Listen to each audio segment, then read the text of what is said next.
Wanga. Hey guys, What the fuck is up? We're back. Yes, we're here again. Another said week. we We're live. They said we wouldn't make it to episode 17. All Yeah. the haters. They Look said, at us now. They said it's so easy to get to 16, but 17. Oh, another sub. Thank you. Shout out to Vondus as well. 3 months sub. Mate. Dude, he's been there since the start. So much content. All right, guys. How you been, Smith? What'd you do today? Today, I actually went to my great Nana's 100th birthday. Oh, Troppo. I said you'd only make it to Ep 18, so we'll see what happens next week. Thanks, mate. Thanks, Trop. That's it. But the podcaster's dozen is the episode 18. Yeah. You got the baker's dozen, 13. Episode 18 is the podcaster's dozen. I hope like you guys that. know that. Yeah. Put that on a shirt. Speaking of shirts, look at my shirt. I've got a That's a cool shirt. Gucci shirt, right? Can't really see it that well. Good little band. It's a little mega man with just his legs.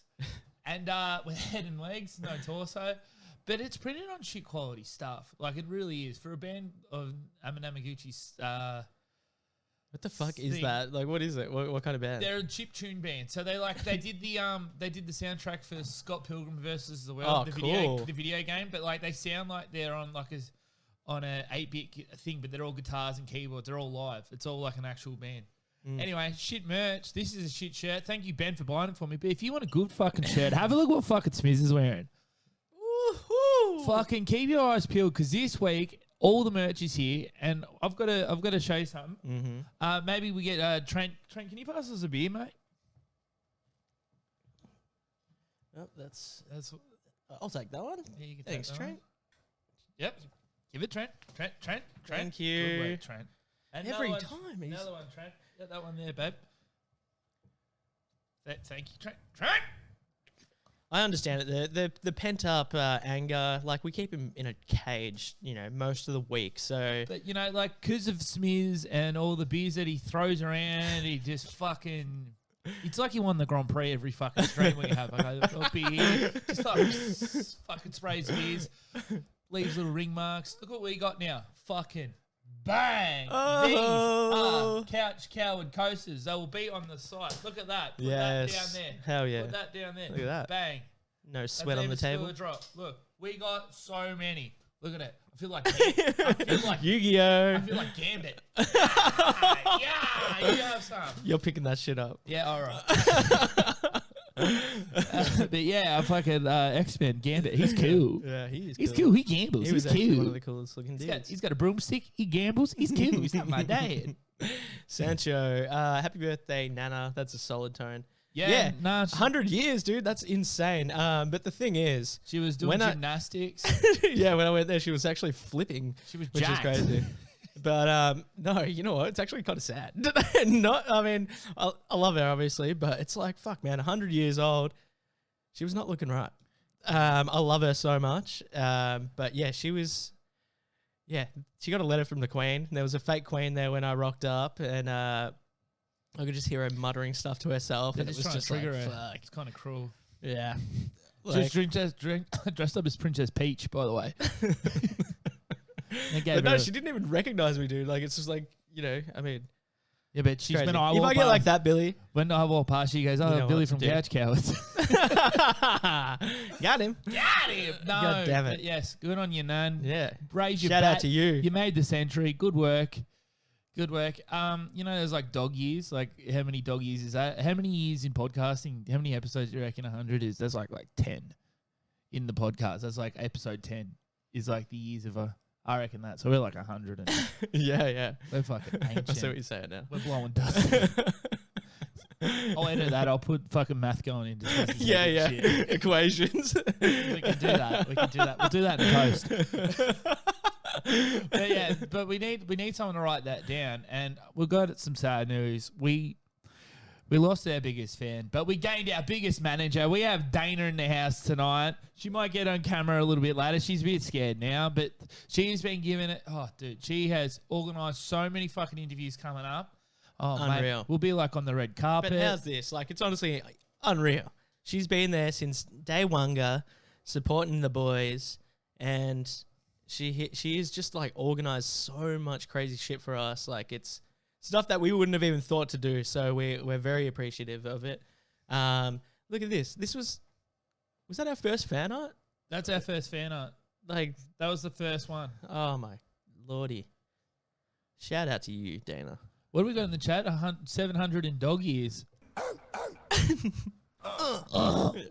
Quick on the buttons. Getting used to it. I'm not that quick on the buttons on this week's episode though. I fucked up. We have had an interview with Michael Paul. Michael Paul, legendary.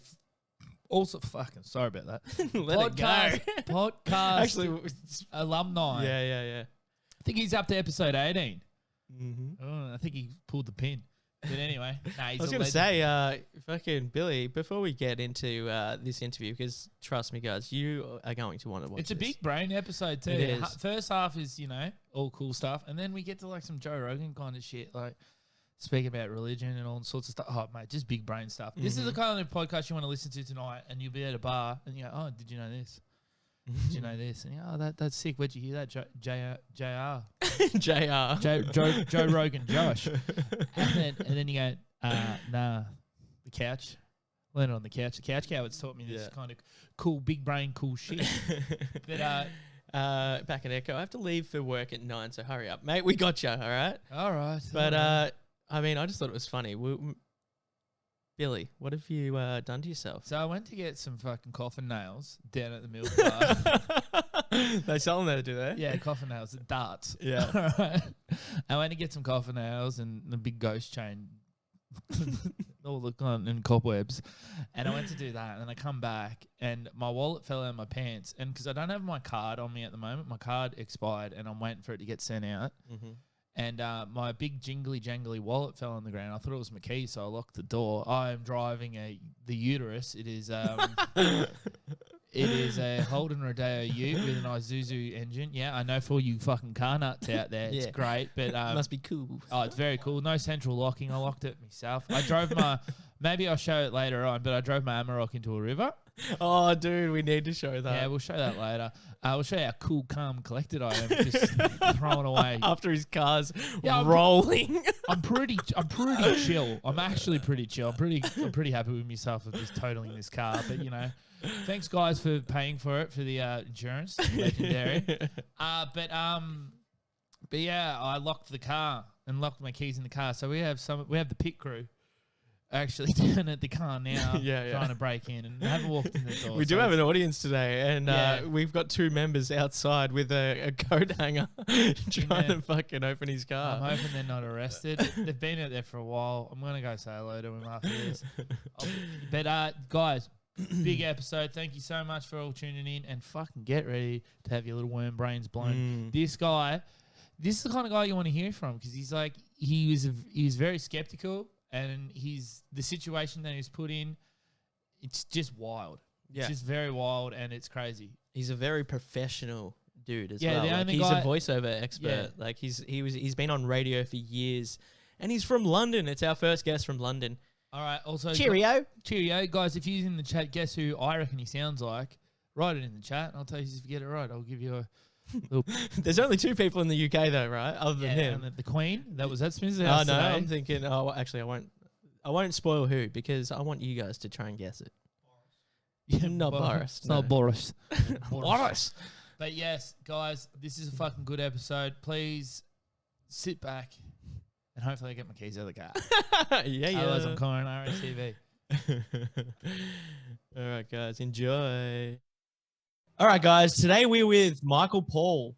He is the writer of the book Water into Wine, and he also has a really good podcast that we've both been instantly hooked on, which goes by the same name. You can find that on all of the podcast networks, including YouTube, I believe. Yeah, yep. There YouTube, we go. I think it's on Twitter as well. Yeah, so Water into Wine. But he reached out to us, replied to our ad on Facebook, and we were instantly hooked. Like, as soon as I listened to the first episode, which goes for roughly about 15 minutes, I couldn't turn it off. Like, we started the second one, but then we ended up getting in touch with you straight away. So we'd love to hear your take on it. Michael Paul. Nope. Oh shit, wrong one. There we go. That's what he's going for. We're a professional podcast over here. Yeah, we're very professional over here. As you can tell, we've got a couple lemonades. Yeah, a couple lemonades. That's good. I've got a cup of tea. Look. Yeah. There we go. So, Michael, sorry, bud. Do you want to fill us in? So we listened to the first episode. Can you give us let's talk about the first episode, how you got into this, and where'd you start? Yeah. Well, I'm a nightclub DJ and mobile DJ by trade, and I ended up working in radio and I started doing voiceovers during the day. And all, I mean, that's my background really. Yeah. As a nightclub DJ, I was a very, very material person. Nothing I love more than to go out and get drunk. Mm-hmm. And if I could pull a woman and take her home, that was it. It's a bonus. That's a cherry on the cake. You know. How long have you been doing that for? Yeah. Oh, I'm in total up to today. It's 42 years I've been a. Oh wow! DJ. So how long roughly? Like when did you start? Oh, 15. Yeah. Oh wow! So real? Yeah. You doing the crate diggers? You getting the old vinyls? Getting the vinyl out, or are we going to? Oh yes. I used to play 7-inch vinyl when it was all warped, and the stylus. And the stylus was going up and down. You rock up, right? And you look at the crowd, you go, I'm going to get these guys pumping. What are we playing? What are we slapping on? Yeah, what's your first go-to? Very commercial. I'm a very commercial DJ. I specialise more in 70s and 80s stuff because that was my era, early 80s. Yeah. I'm a very much of a soul-orientated DJ, but I play up-to-date chart stuff as well. But that's my heart, really. It's the soul stuff. That's awesome. Oh, dude, yeah, so we love that kind of stuff. We dabble in a bit of everything, but whenever I've DJ'd, I'm not like that. I'm like, I play the songs that you need to hear, not that you want to hear. So he Fantastic. In other words, he doesn't play clubs; he plays bedrooms. I play bedrooms. I play gatherings. Biggest thing, yeah. I my first job was I did what was it? I did there's a PA company, and then I did my work experience through. And they kept me on, and I used to go set up for so the first club I went to an over 28s. I don't know if you got them over there, but I went to an over 28s when I was 14, and that was an eye opener. That was really good. That was really good. I can't wait to be here.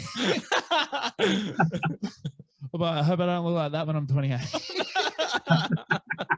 I can tell you some stories. Oh, yeah. I don't know if any of you guys know, but I learned what the bullpen was at a very young age. Do you have a bullpen over it, like when you do the old club? So the bullpen is like when the DJ would come on, all the older fellas would sit in the like near the desk, right? So you spin whatever they want.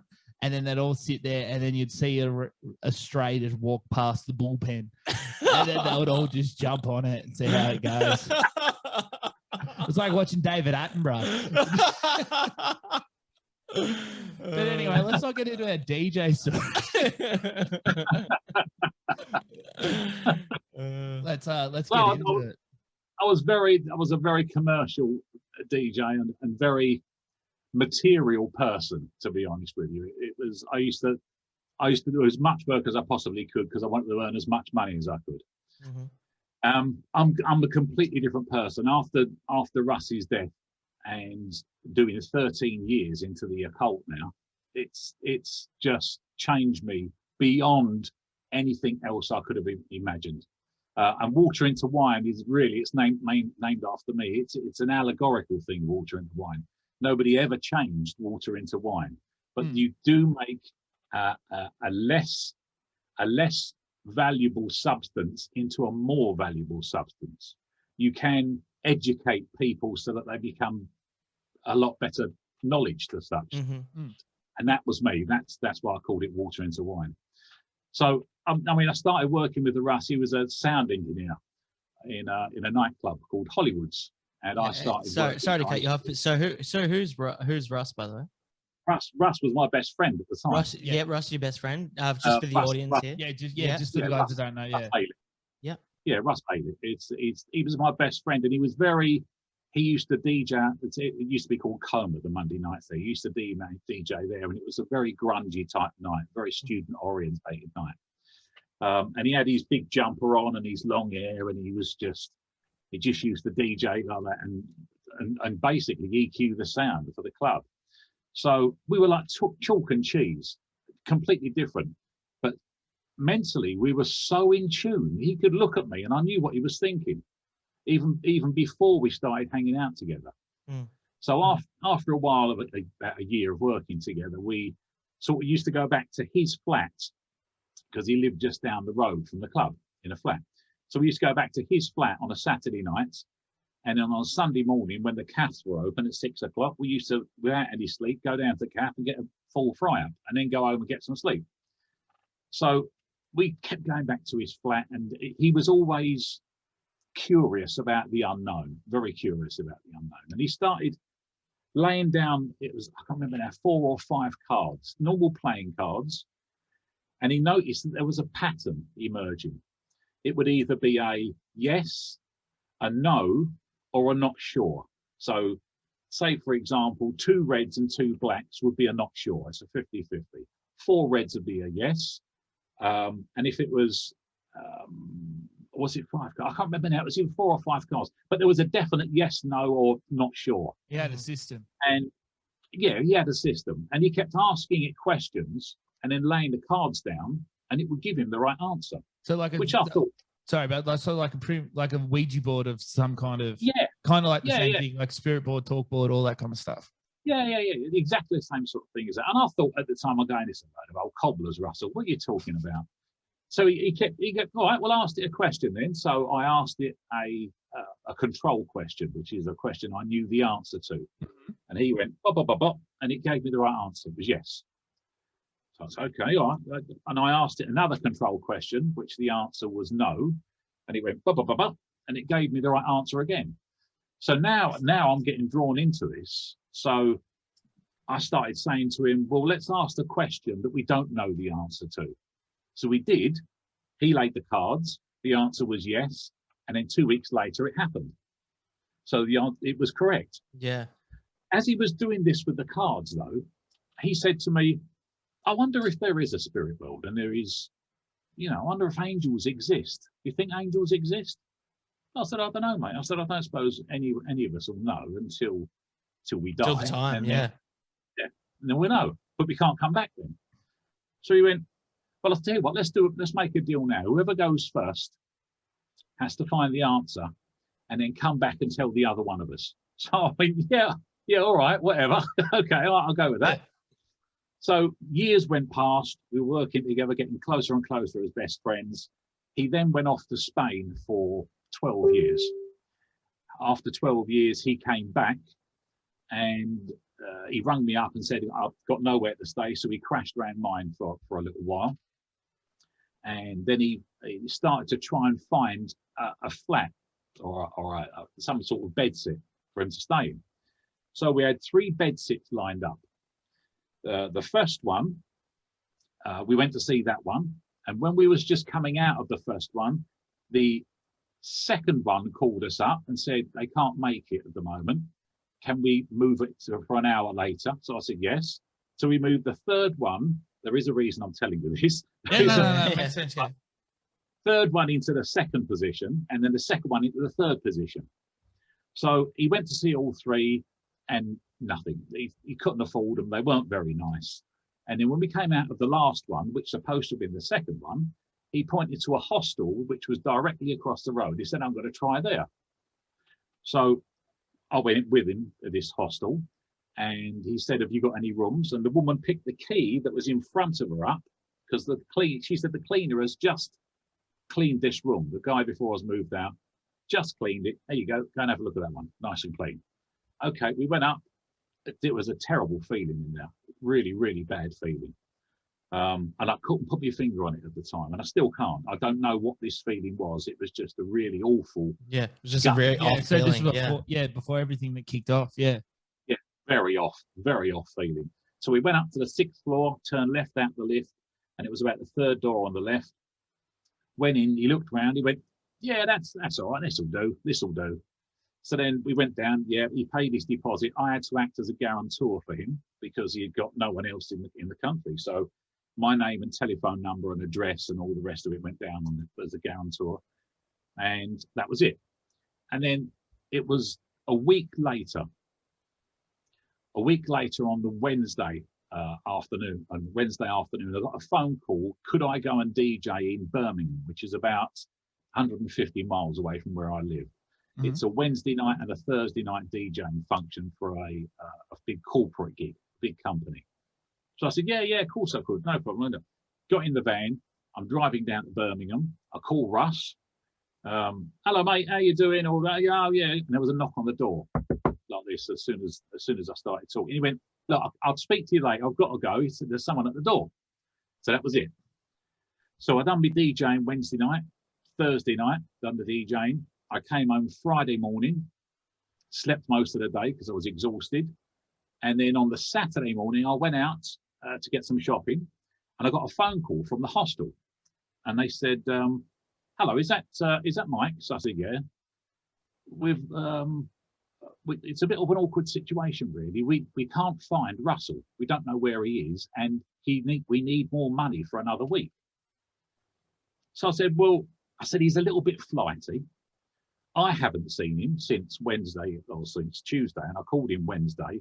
I've had a couple of phone calls since then from a female friend of ours who couldn't get in contact with him either, and she was getting quite worried.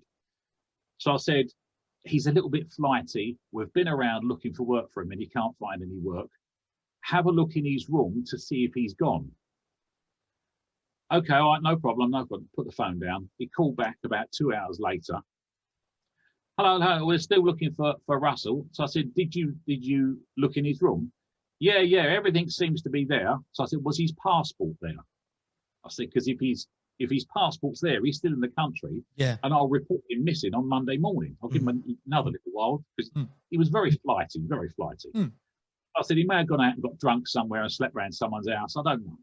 Yeah. No, we didn't look for the passport. So I said, if you want me to come with you and look for the passport, because he was quite a private guy.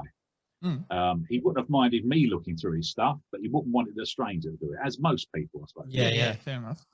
And the guy went, oh, okay, all right, we'll have a look. Okay, all right, no problem. Didn't hear anything more. That was about 4 or 5 o'clock on a Saturday afternoon. Didn't hear any more from him. That night, it's about 7:30, and I felt a little bit fluey, a little bit as if I was coming down with a flu. So I was sitting in a chair in my living room. My girlfriend, who's now my wife, she was out putting some dinner on, and she was making a cup of tea and whatever because I didn't feel too well. Then all of a sudden, I heard this knock on the door like that. Looked out the window, and there was 2 guys in suits. So I went down the stairs, opened the door, flashed the warrants. I had Romford CID. And he went to walk in like this. Well, a warrant can be printed up. I don't know, a good warrant from a bad warrant. Yeah, exactly right. Yeah. I stood my ground, and he sort of stepped forward, and then he signalled like this to a WPC who walked out from the doorway next door. What's a WPC? It's a woman police officer. Oh, okay. And what was the other one that you mentioned? The CID. CID. The CID in the UK get involved in serious crimes. Okay. Yeah. So, okay, all right. So that's all right. Show me the warrant again. Yeah, all right. Come up then. He said, we want to talk to you about Russell Ailey. So I went, oh, go on. What's he done? What's he got up to now? And I'm laughing as I'm walking up the stairs. Can we just take a seat in your front room? So I said, yeah, of course you can. Come on. What's he done? And as I got to the top of the stairs, he said, we've found a body. So I went, oh my God. And it was quite disturbing. It was gut wrenching to be told that. So then my girlfriend had walked out of the kitchen. So I said, it's Russ, babe. They found a body. They think it might be him. We went and sat in the living room. Really, really weird situation, because you just sort of, when something's said like that to you, I always get quite emotional at this particular point. So you'll have to. No, fair enough. But when something's said like that to you, and you start conversation with somebody, you forget it very quickly to start with, and then it dawns on you, it just hits you, and you go cold again, as if, oh, you've just been told for the first time again. Really weird. Yeah, no. So talking to the two guys, I got to know the two policemen very well, to be honest with you. They were lovely, lovely guys. And the WPC came back and she said, "Do you want me?" I presumed they thought, because there's cameras everywhere in this hostel. I presume they expected to see one of the guys they'd seen in a camera. So as she walked in, he went, "No, we don't need you."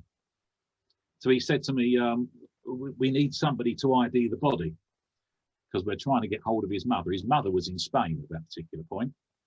So I went, "Okay, all right. If it eases the pain on the mother, I'll go and do it." He'd been murdered. He was actually beaten really badly, and then dumped in a wardrobe. And then one of the guys went back afterwards and murdered him because he said, "I'm going to call the police." But it was something like 9 broken ribs, a fractured larynx, and it went on and on and on when you read of what they'd done to him. And one of the police officers said to me that they really worked on him. They really, really worked on him for a long while. So there was still no reason for this, though. He didn't know anybody there. So anyway, it went on. About a year and a half has gone past now. They caught the guys that done it. He was in the room next door to him or across the hall or something, I don't know. But they caught the guys. He went away. About a year and a half went past, and I started getting really strange things appear in photographs, because I used to take a lot of photographs in the nightclubs to put on a website to advertise what I do. And I started getting little round circles of light. So it started off with 1 or 2, and I noticed them, and I could Photoshop them out quite easily. Then it was 5 and 6 and 10.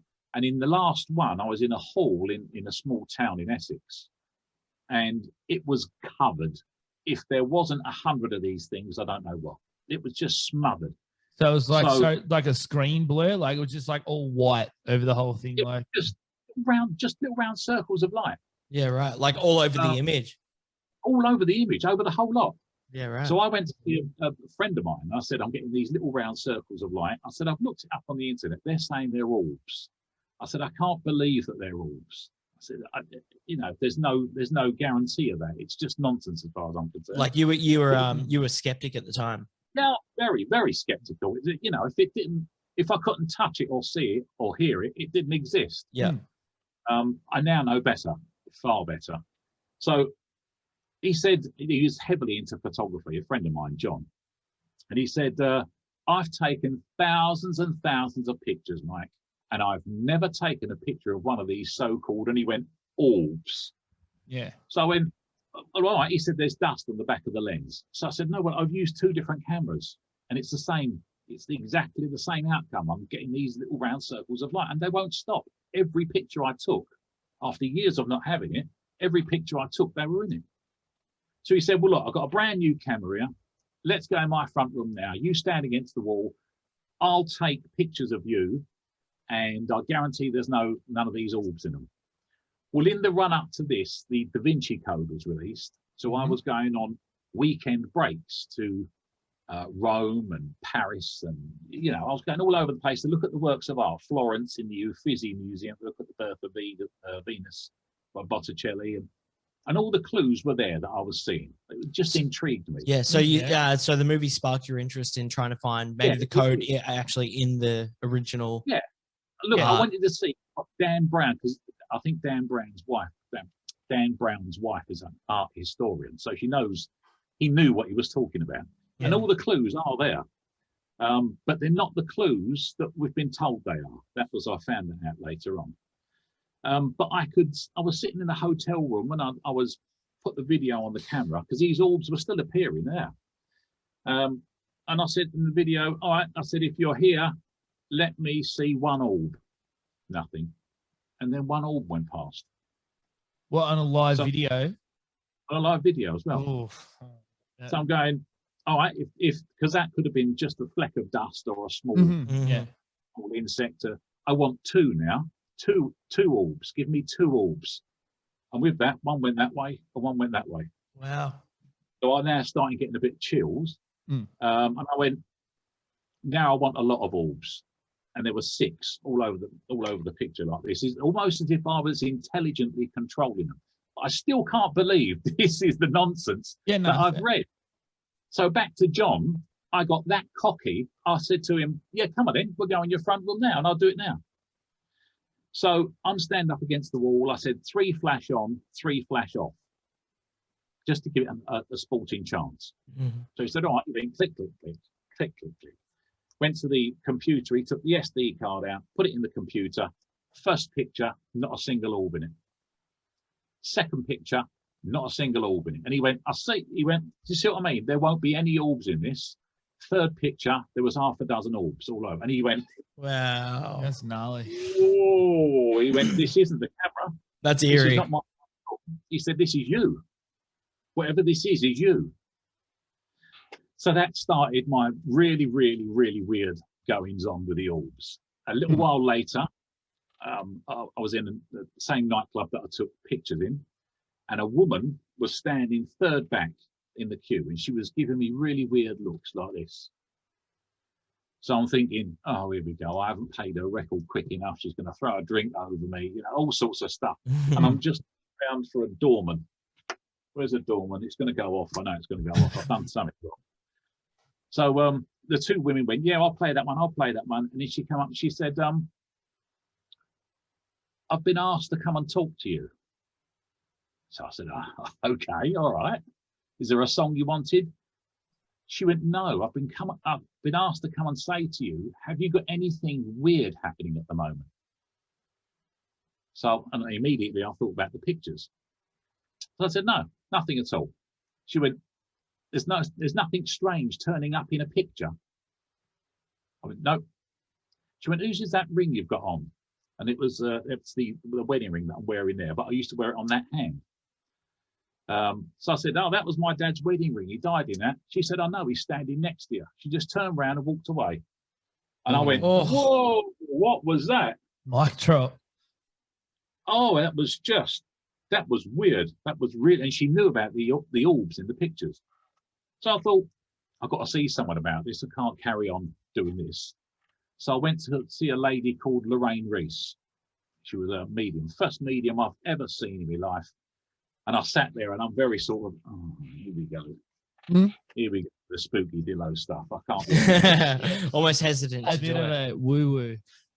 What am I doing here? I'm an adult. What's going on? Oh, mate, we've all been there.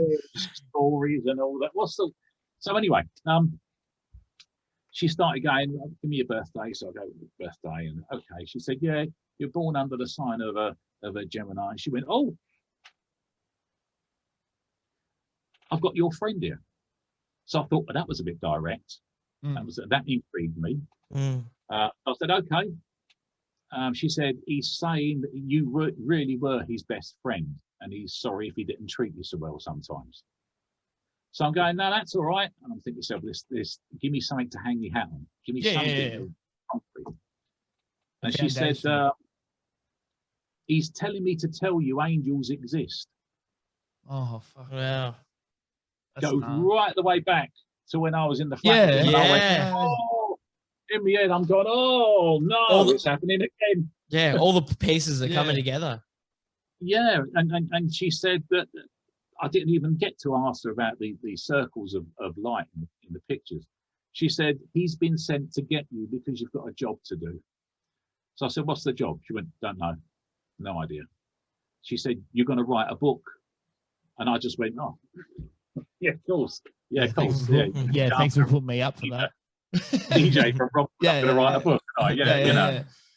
We weren't exactly bursting with O-levels or anything. She then said, you're going to be getting a phone call in a short while from somebody you haven't spoken to for about 20 years. And he's going to offer you a part in a film.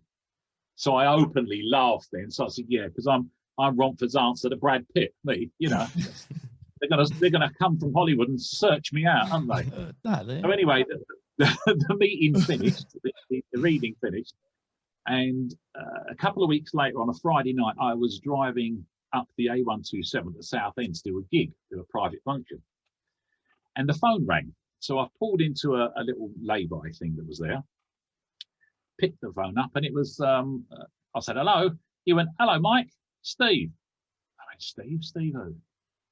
He went, Steve, I used to work with you in so-and-so and so-and-so. So I went, oh, God, Steve, I haven't seen you for, and I went, 20 years. Holy shit. I swear to God, this is true. Wow. And I went cold from head to toe. I started shaking. I felt like someone had just slapped me around the face. I felt real shocked. So he said, yeah, listen, I've got a favour to ask. And in the back of my head, I'm going, he's going to ask, he's going to say it, he's going to say it.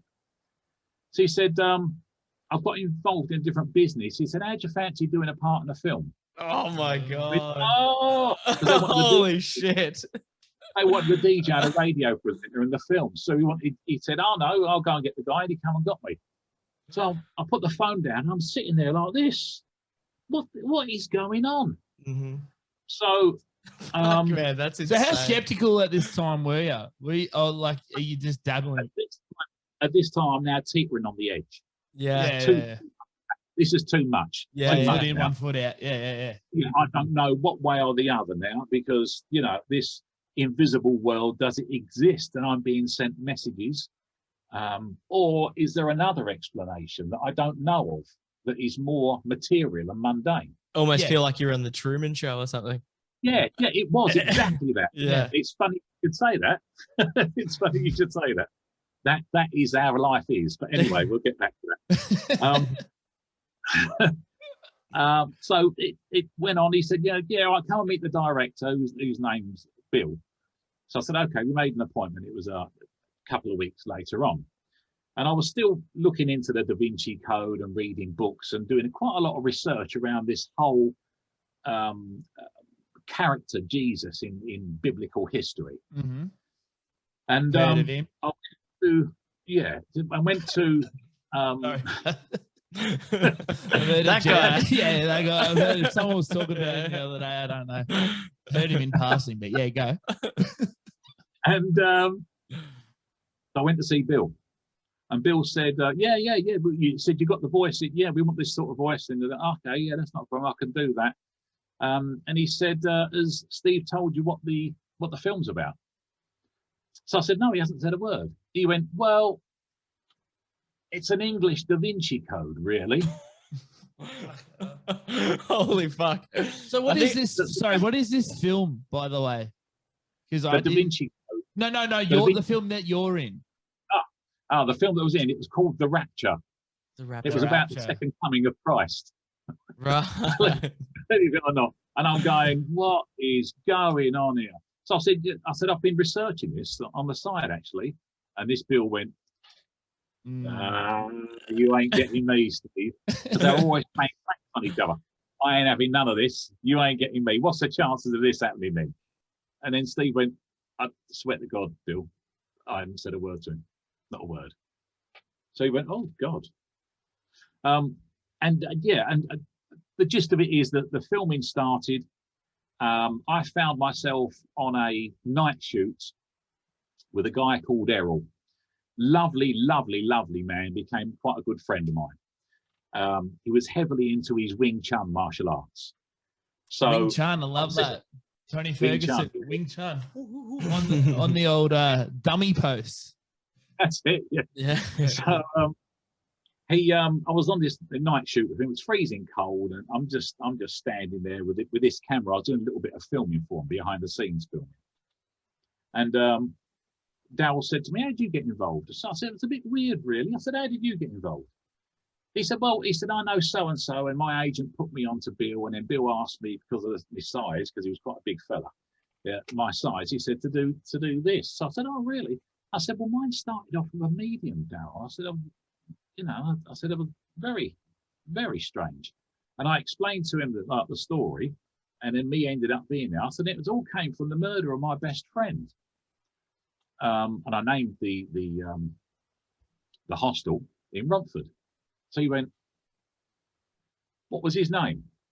So I said, Russell Ailey. And he went, Mike, I was in the room next door to him when it happened.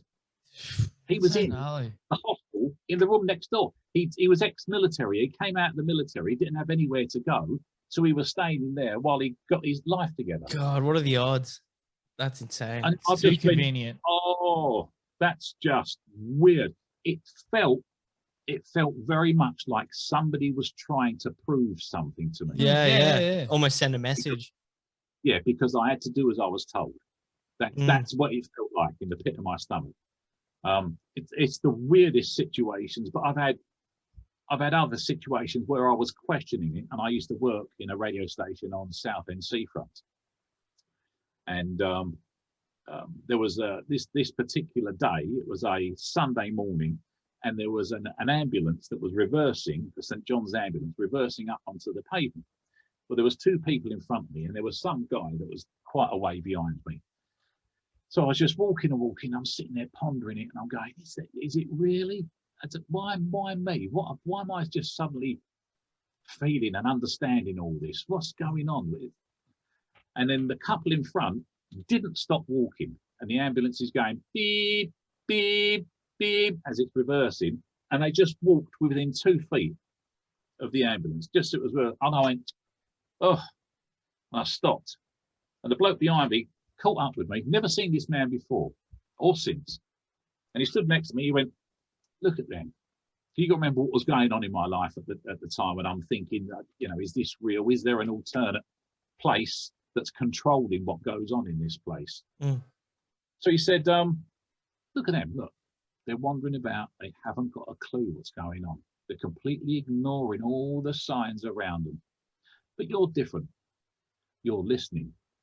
And he just walked away. And I went, Jesus. That's just it's that? giving me like a Morgan Freeman vibe. And what's the Jim Carrey? What's the Bruce Almighty? Bruce Almighty.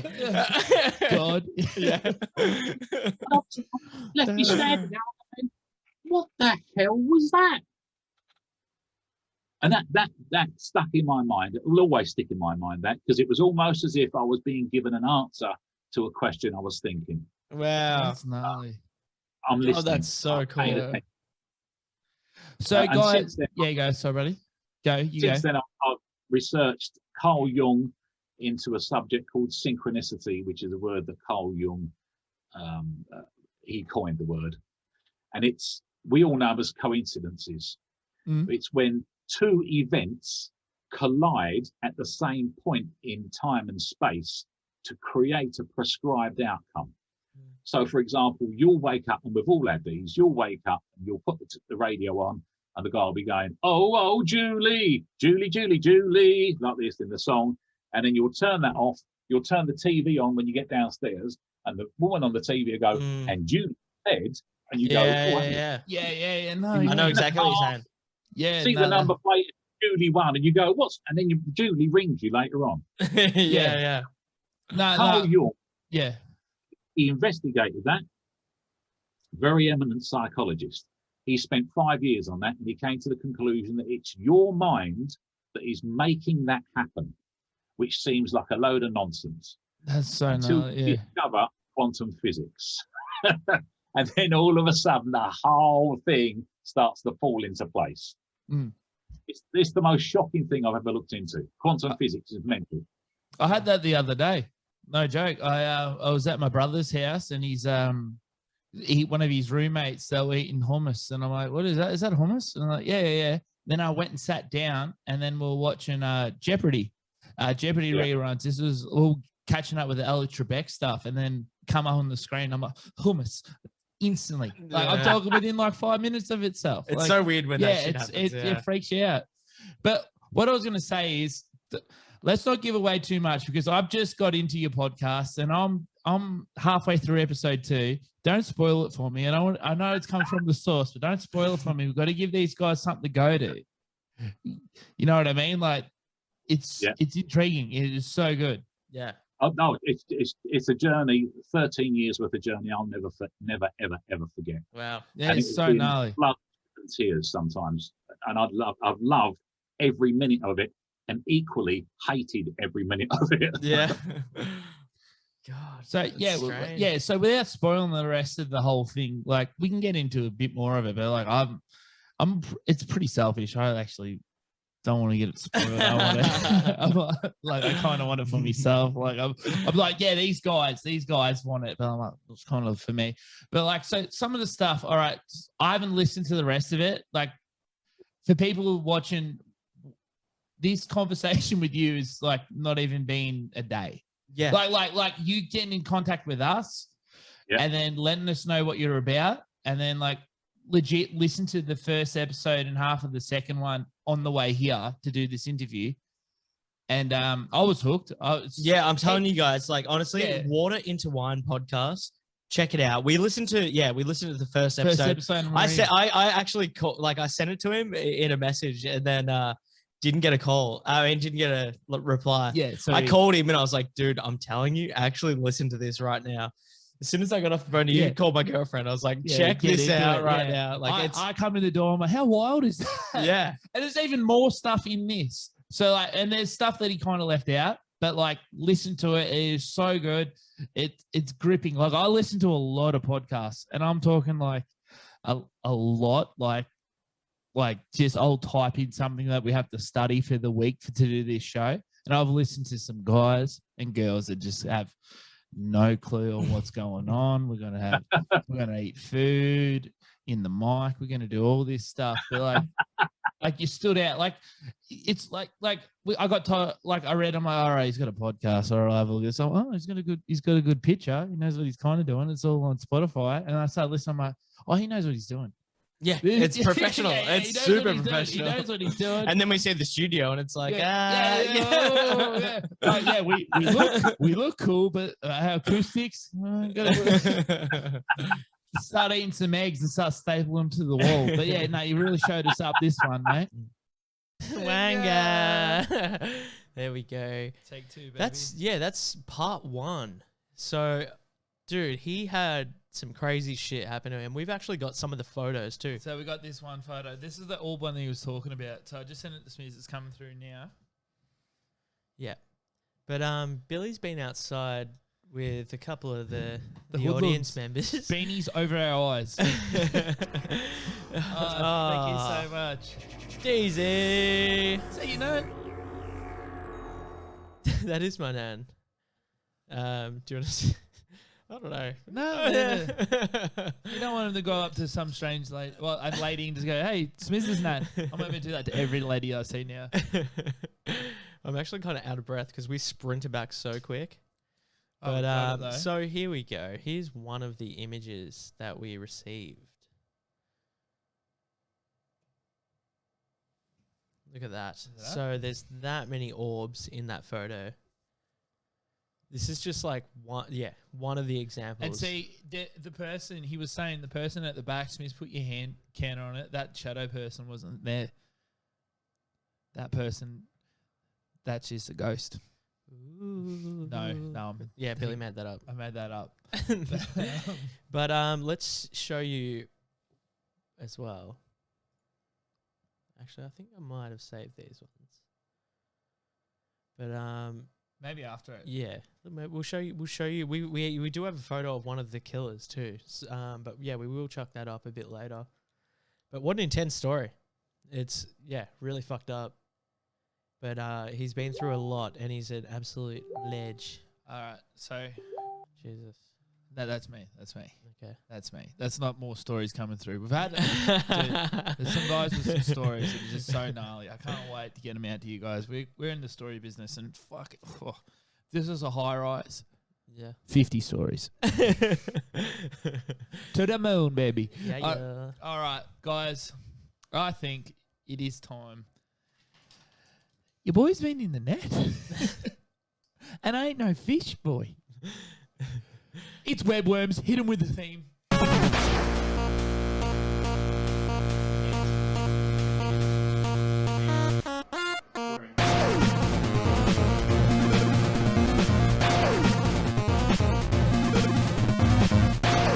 Thank you. Thank One you. of my favourite segment, webworms. Tracy69 has followed. Thank you. Thank you. Um, Glad this is the first time you've seen me in my true form. All right, Hey, guys. Tracy. This is webworms. All right. So webworms, I'm going to probably go back to this well because it is just a depraved, sicko-ridden, cool dog. There's all sorts of cool stuff that happens there, but it's mainly freaks. We're talking 4chan today. Ooh, Some good okay. 4chan. So I'll just go before you open her up. Yeah. Click the one right under the orb video. Yeah, that one there. That one. Yeah, click that one. Okay. Get that up. Tell me. Let me give you an intro. Yeah, all right, get it up. So 4chan is a message board where you can go anonymous, and it is nearly impossible to trace anybody for it. So one time, this guy, he was on 4chan, and you just I don't know, you're on drugs. The story was he was on high level narcotics, and he just sent this video of a needle full of what it looks like to me is glow stick juice. That's what I was thinking. And says, I will inject it wherever you want. All right. And I'll inject it wherever you want. No limits. And then he sent a timestamp to prove that it was real. So then people were like, I think the first guy come in and said wrist. So the next video photo I have is of the chat, and he injected it, and it just said veins blue. Then he stopped writing back. Then he stopped writing back. All right. So don't egg him on. He's not a pussy. Don't do that. A lot of people reckon he went into a cardiac. Oh my god, that hand photo, like the one to the left. Yeah, it's in there. Oh, yeah. He's not playing. He's not playing. But yeah, so if it is glow stick juice, I reckon he had a cardiac arrest and died. For what? To look like, what's that? Is it Shocker from fucking Spider-Man movie? When it was Jamie Foxx. Electro. Yeah, Jamie Foxx getting Electro style. I'm thinking more he's like the blue man from Watchmen.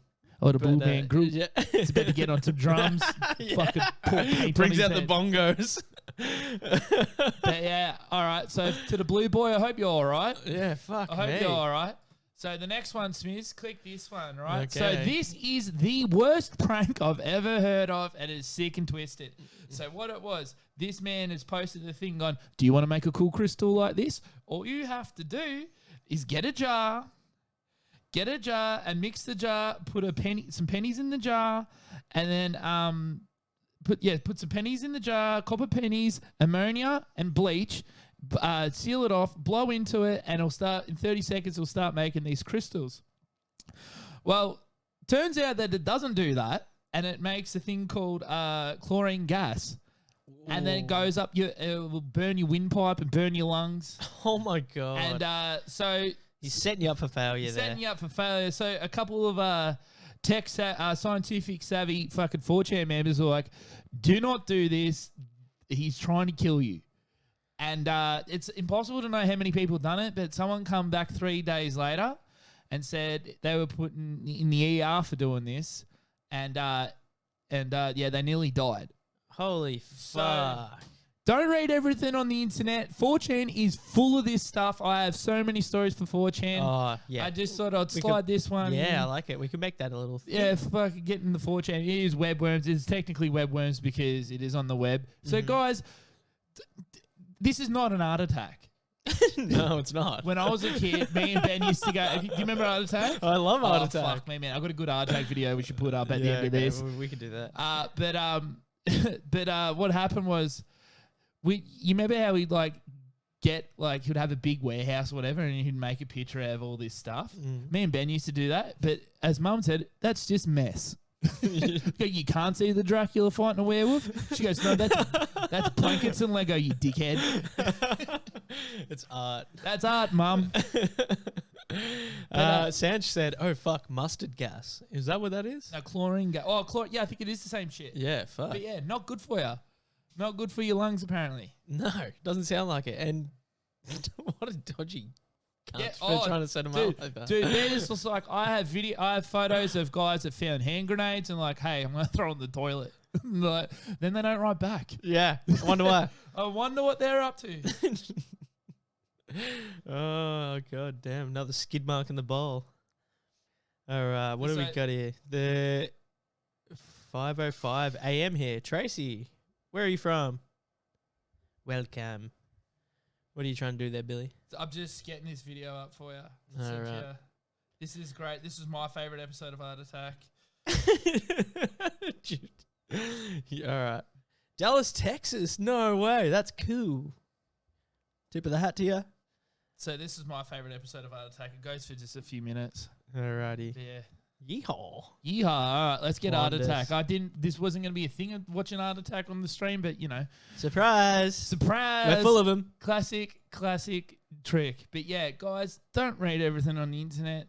Like it's not all true. Like, I'm just saying. Oh, shit. yeah. That's very loud, and I've just seen what he's... Yeah, just get the video up, Okay. full screen, so they don't know what's Alright. going on. Here we go. Guys, this is my favourite episode. I remember. aggressively loud. Fantastic art attacks. And do you know what? That design, drawing around circular objects, has given me a fantastic idea. What a you set. need a large round tray or plate, and just place My part dudes of live in it it. just over the edge, and then draw around it like that, so you get this smooth curve. Nice smooth curve, and then just place the tray on the left-hand edge like that, and again draw a curve so that it's touching the first curve, like that, and then place your tray up top there like that, and again there with Hey, what's up? Welcome. those lines with yet another line. Get a smaller circle, this time maybe a turbo smaller male. plate, and just place that like that, and do the same again in there, and He knows what the fuck he's doing. like that. And the idea is to cut that out, and that out, No. have a funky shape. Oh, And to make shit. it even more funky, That's you need to fucking line it up gotta in a be really fake. garish groovy way. So, You idiot. Oh, fuck. to draw Because all they do is just cut it. This man's a genius. Just make it weird and wonderful as you can. Oh, my lord. Do wobbly lines down there like that. And again, you see why I'm doing this. Video's good. I think. Oh, One fuck there, me. there, like that. And once you've drawn on your design, paint it using real crazy colours. Use poster or acrylic paint, but make sure you use nice bright colours. I'm just going to paint a couple of these sections here today. One in there, like that. And again, another nice bright colour. Oh, my Next God. This is section. done so well. There, Yeah. in there. So they've obviously And just cut follow this part those out. Yeah, yeah. Curvy, wavy lines. Oh, my You God. end up Why with didn't we something think of that this? looks like that. And you can do them in any colour and pattern like Sancho said Painting up on the wall. Simpsons knob. You could try a zigzag pattern. Well, how about this one? Lots of little circles. I think they look like bubbles, don't they?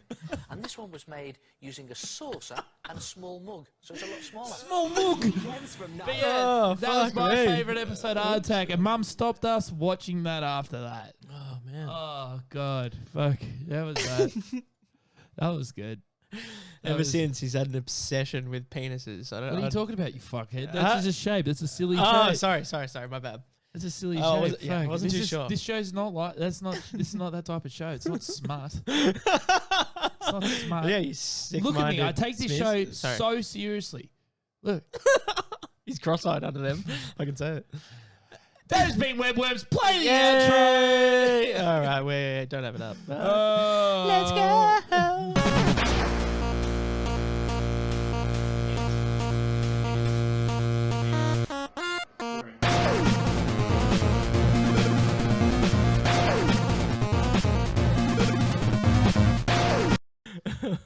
Yeah, so that's don't put Mate, things that's in your fucking mouth. nice. That's what we've learnt from that. All right, guys. Well, guess what? More interview. Yeah. But stick Trust me, you want to stick around for the next stick around half. because this is some But- big brain shit. Before we go, does someone? I know she's busy on the phone. She's flat out. She's flat chart. I know how it is. I mean, you gotta get it done.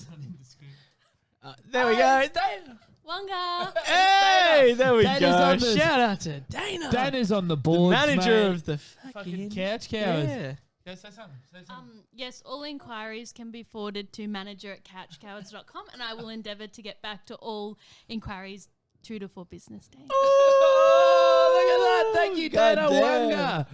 Oh, I mate, wish I you're going had the wrong it. way. Yeah, whatever. It's way downtown.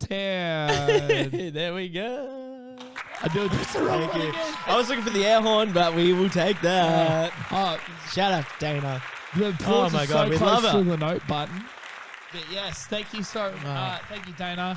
Guys, I hope you like webworms. I thought that one was really, good. That really, You nailed it. It's gross.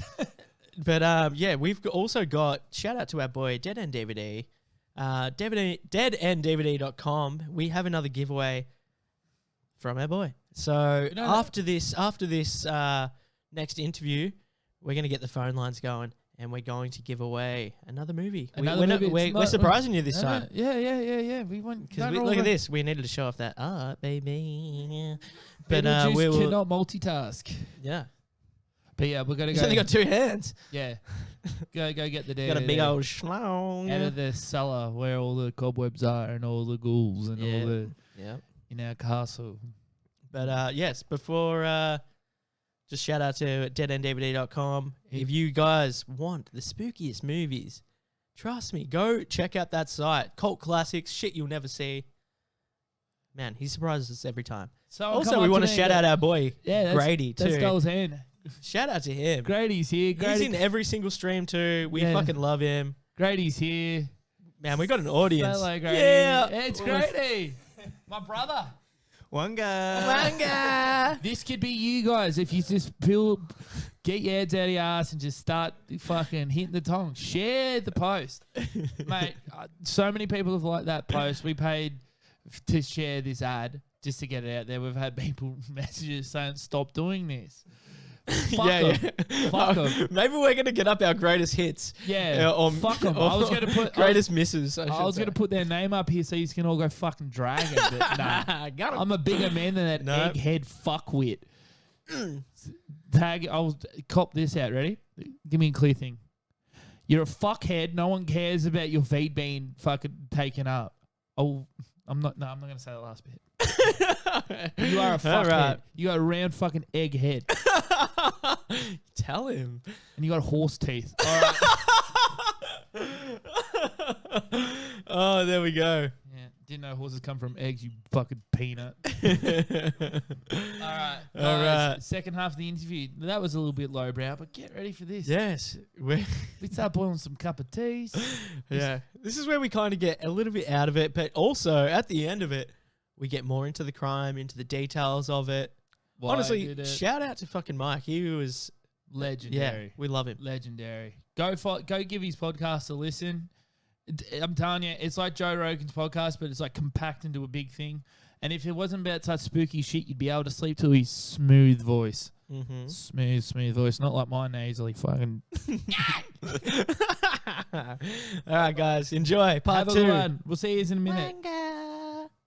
So with all your like experimenting and now, so like for those that don't know yet, so from what I gather of your podcast that continues on from the second episode is that you go look out for this stuff and you go look for you follow the Da Vinci Code, and I've only seen the titles of some of them, and then like you keep going on the spiritual thing and finding out like other people in history that have experienced the kind of stuff that you're experiencing now. And so with that, have you ever like you were saying just before, you've reached out, you've seen these guys that say they can do this stuff. Have you ever like come across guys that actually use a hogwash, you aren't doing it right, or you aren't, or has it all been pretty positive? Media, it's all been pretty positive, but mediums sort of fall into 3 categories. The ones that can, and there is no doubt in my mind, I've been very, very lucky to meet 3 mediums that are the real McCoy, without any doubt. One of the women, actually gave me the names of the people that were in the room with Russell when he got murdered. And I had almost an argument with her. She said, there's 3 people in the room plus Russ. So I said, no, there's not. She said, he's standing next to me telling me this. There's 3 people in the room plus Russell. So I said, no, there wasn't. There was 2. I was still that adamant that I knew better than her. And she said, he's laughing now. She said, there was. So I said, all right, who done it? And she named the person that done it. I said, and who else was in the room? And she went, there was one called so-and-so, one called so-and-so, and another one called this. So, and I taught myself that's a load, and I come back, look it up, and it's spot on. She was spot on, even though I was dead set against her telling me that. So all these guys that you're seeing that you reckon are the legit, they're like non-for-profit kind of thing. They're like people reach out to them, or they like you were saying before, like someone come up to you and said, "Hey, like, yeah, I can sense what's going on with you." I've had, you know, the bottom line of it is everybody has to eat. Everybody. Oh, 100%. Yeah, 100%. You know, I've got no problem paying a medium. Yeah. £50 Oh, yeah. When I'm fully sure that they are the real McCoy. Mm-hmm. Yeah. The second one, the second category that I put mediums in, are the people that have found this talent, but it isn't that sharp at the moment. Yeah. So they're still learning, and it takes a long while to do this. And then the third one is they haven't got any talent at all. They're just saying things. Possibly they think they have a talent when they haven't got a talent. Yeah. Almost like a mental thing going just, on. But the laughable thing is about this, after 13 years of research, every single person on the earth can do this. I found myself in a strange situation at this spiritualist church that I go to on a Friday night sometimes. I said to the guy that runs it, John, I said, I'm looking to meditate. I'm looking to be taught how to meditate properly. I said, I do it. I don't know if I'm doing it right. Hang on a minute. So, got any spaces on a Monday night? She went, yeah. All right, Mike's going to come down. There we go. That's so. What you do is, Mike, you'll come, because they were a couple. You come round to my house on a Monday night, and we spend an hour, maybe an hour and a half, with me, you, so and so, and we just meditate. So I said, okay, no problem. I thought, yeah, that's all right. Well, I found out when I get there that they were actually teaching these people how to be mediums. So I thought, this is not really me. Yeah. Skeptical side of my brain took over. This is not really me. But I'll go with the flow, because it was obviously some sort of I have to do this situation turned up. So they're teaching me to do this and do that and do this and do that. And they picked flowers. Everybody picked a flower from the front garden. And they had a special guest medium in that was teaching. But I'm going to teach you now how to read a flower, because the flower will represent the person that picked it. So you will get feelings on the person that picked it. So, and you'll be first, Mike. So I went, oh, here we go. I'm going to make myself look like a right prize one now. So I said, all right then. So I said, this flower here. I had no idea. I was late that day, so I had no idea who picked what flower. And there was about 6 flowers in front of me. So I picked one up, and it had a bit of a tilted head like this, a flower. So I said, well, I'd say this person is not as confident as they should be, because it looks like the head's trying to be hidden a little bit. And then she said, okay, well, what about this and that? The 2 stems, she said, I think that would represent a brother and a sister that were close together in age. I said, okay, all right. And I went through this, and she said, right, now the biggie. Whose flower is it? So I thought to myself, I'm going to make myself look a right wally, yeah? So I went, this is yours. And she went, yes, it is. She went, and you were spot on. I haven't got a lot of confidence at all. And I went, oh, in the end, I'm going, no, I've been set up here. But there was other situations occurred, like they made me, after a meditation, they made me give a reading to somebody. Now, I'm no medium by any stretch of the imagination. I don't tell you I'm a medium. I'm not at all. But meditate. Then they told me to give the woman a reading, one of these other women. So I'm just making stuff up. It's what it feels like you're doing. You're making it up. So I went, how's your ankle? Your right ankle? She went, yeah, it's all right, it's fine. So I said, all right, something's going to happen to your ankle then. Your ankle's going to get hit or broken or something, or you're going to fall over. But something is going to go on with your right ankle. she told me the next week, following day, she'd opened the door, smashed her right ankle in. Holy I went, shit. in my head, I'm still going, no, Yeah. no, I ain't having that. That was just another fluke. Well, they took me out. They said, you're going to go on a fledglings night now. So I went, oh, okay, all right then. And I'm still just going with the flow. So what is a fledglings night? Sorry, bud. Well, a fledglings night is when a qualified medium as such, although there is no qualification that I know of, a qualified medium takes a learner along with them.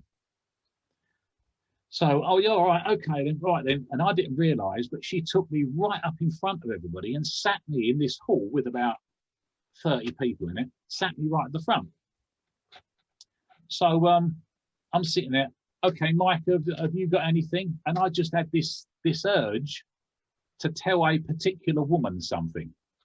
So I said, the lady at the back, she had red hair, she looked a little bit grungy, so very similar to Russ, just a little bit grungy. So I said, I'm getting, and all of a sudden I started getting this picture. It was a vivid picture. I've never had a picture so vivid. Colours. I see the scene, and I can still, when I think about it, I can still see it now with my mind's eye. I said, there's a guy laying on the floor. He's very thin. He's got a belt done up, really, really tight, and the trousers are gathered. It's almost as if they're about 5 sizes too big. Yeah. Blue jeans, black belt, big baggy jumper. And I said, and he's laying on his side where he's died. There's squares of silver foil around him, a spoon, and a lighter. I said, the carpet is red. And she's going, no. I said, the carpet's red with swirly patterns on it. There's a bed. It's like a bed sit. It's got a brass back bottom to it and a brass top. She's going, no, nothing. Can't think of that. So I said, this guy has just died from some sort of drug-induced stupor that he's put himself into. And there's no syringes or pills or anything. It's got something to do with the squares of silver paper, a spoon, and a lighter. I said he's breathing in some sort of fume that this is creating. No. So I said, all right, I'll get my coat, shall I? And I just sat down. Well, they had an interview. At the end of that, the thing that I didn't say were just that I said he died in this position. Words came into my head, not as audible, but the words, don't you dare do this. Specifically those words. And it kept being repeated over and over again. And I just put it down to me. It was just my imagination. Yeah. So the girl came up during the break. She said, I'm really, really sorry. I didn't mean to close you down like that. It's just that every medium I see tells me exactly the same thing. And I have no idea what they're talking about. So I went, whoa. And I relayed the situation again. I said, because I can still see it. It's really vivid. Anyway, so she went and sat back down. The second half started. And the next medium came out, and the medium said, the lady over there with the red hair, I've got somebody who died doing a drug overdose. There's squares of silver paper in front of him, a spoon and lighters, and he's telling me to tell you, don't you dare do this. And I went, whoa, what is that? Yeah, fuck. No, I didn't mention that to anybody. That last little bit, I didn't mention it to anyone. And I thought, what the hell is that? So it's in everybody, this ability to be able to read like this. And there's he's an ex-magician, Russell Tark, I think his name is. It's on YouTube. And he ended up training people to do remote viewing. And he started off as a skeptic, very heavily skeptic, as a magician that was doing some fake mind reading act between himself and his partner. And during the mind reading act, he kept getting little bits of information, snippets of information. So he'd say it and they were right. So he'd go, okay, well, you're the article you got in your hand. How's the dog? Is the dog ill? And the bloke would go, yeah, the dog's ill. How did you know my dog's ill? And he'd put it into his act. And the act evolved into giving people readings without the magic part. So he went and spoke to other magicians that do this sort of thing, and the other magicians say, yeah, that's a known thing. It happens that way. It happens when you do a mind reading act. And I think it's just a muscle inside your head that you're expanding and exercising. I don't think it's anything we haven't got by nature. It's just given to us. Yeah. I mean, it's almost like the whole thing where it's like you only use half of your brain. Yeah. And it's like, it's almost like an exercise to be able to maybe possibly use something. And if you because we've come so far away from the way Mother Nature set us up, we laugh at these people as if what they're saying is nonsense. But in actual fact, they're feeding off of signals that are given to us from the universe, if you like. Yeah. So have you ever heard of MK Ultra? Yeah. Yeah. So would you basically kind of put it in that category? Yeah, 100%. Yeah. It's there. It's all there. Yeah. So, I mean, I'm very, I'm not really that versed in it, but I recommend the viewers go check that out. MK Ultra. There's a really good movie on it called The Men Who Stare at Goats with Ewan McGregor and one of the experiments. Yeah. They used to say, I could go a heart attack. So you reckon the government's trying to harness this, the kind of thing that you're talking about, or? I can imagine the government have been doing this since the 50s and 40s. They know.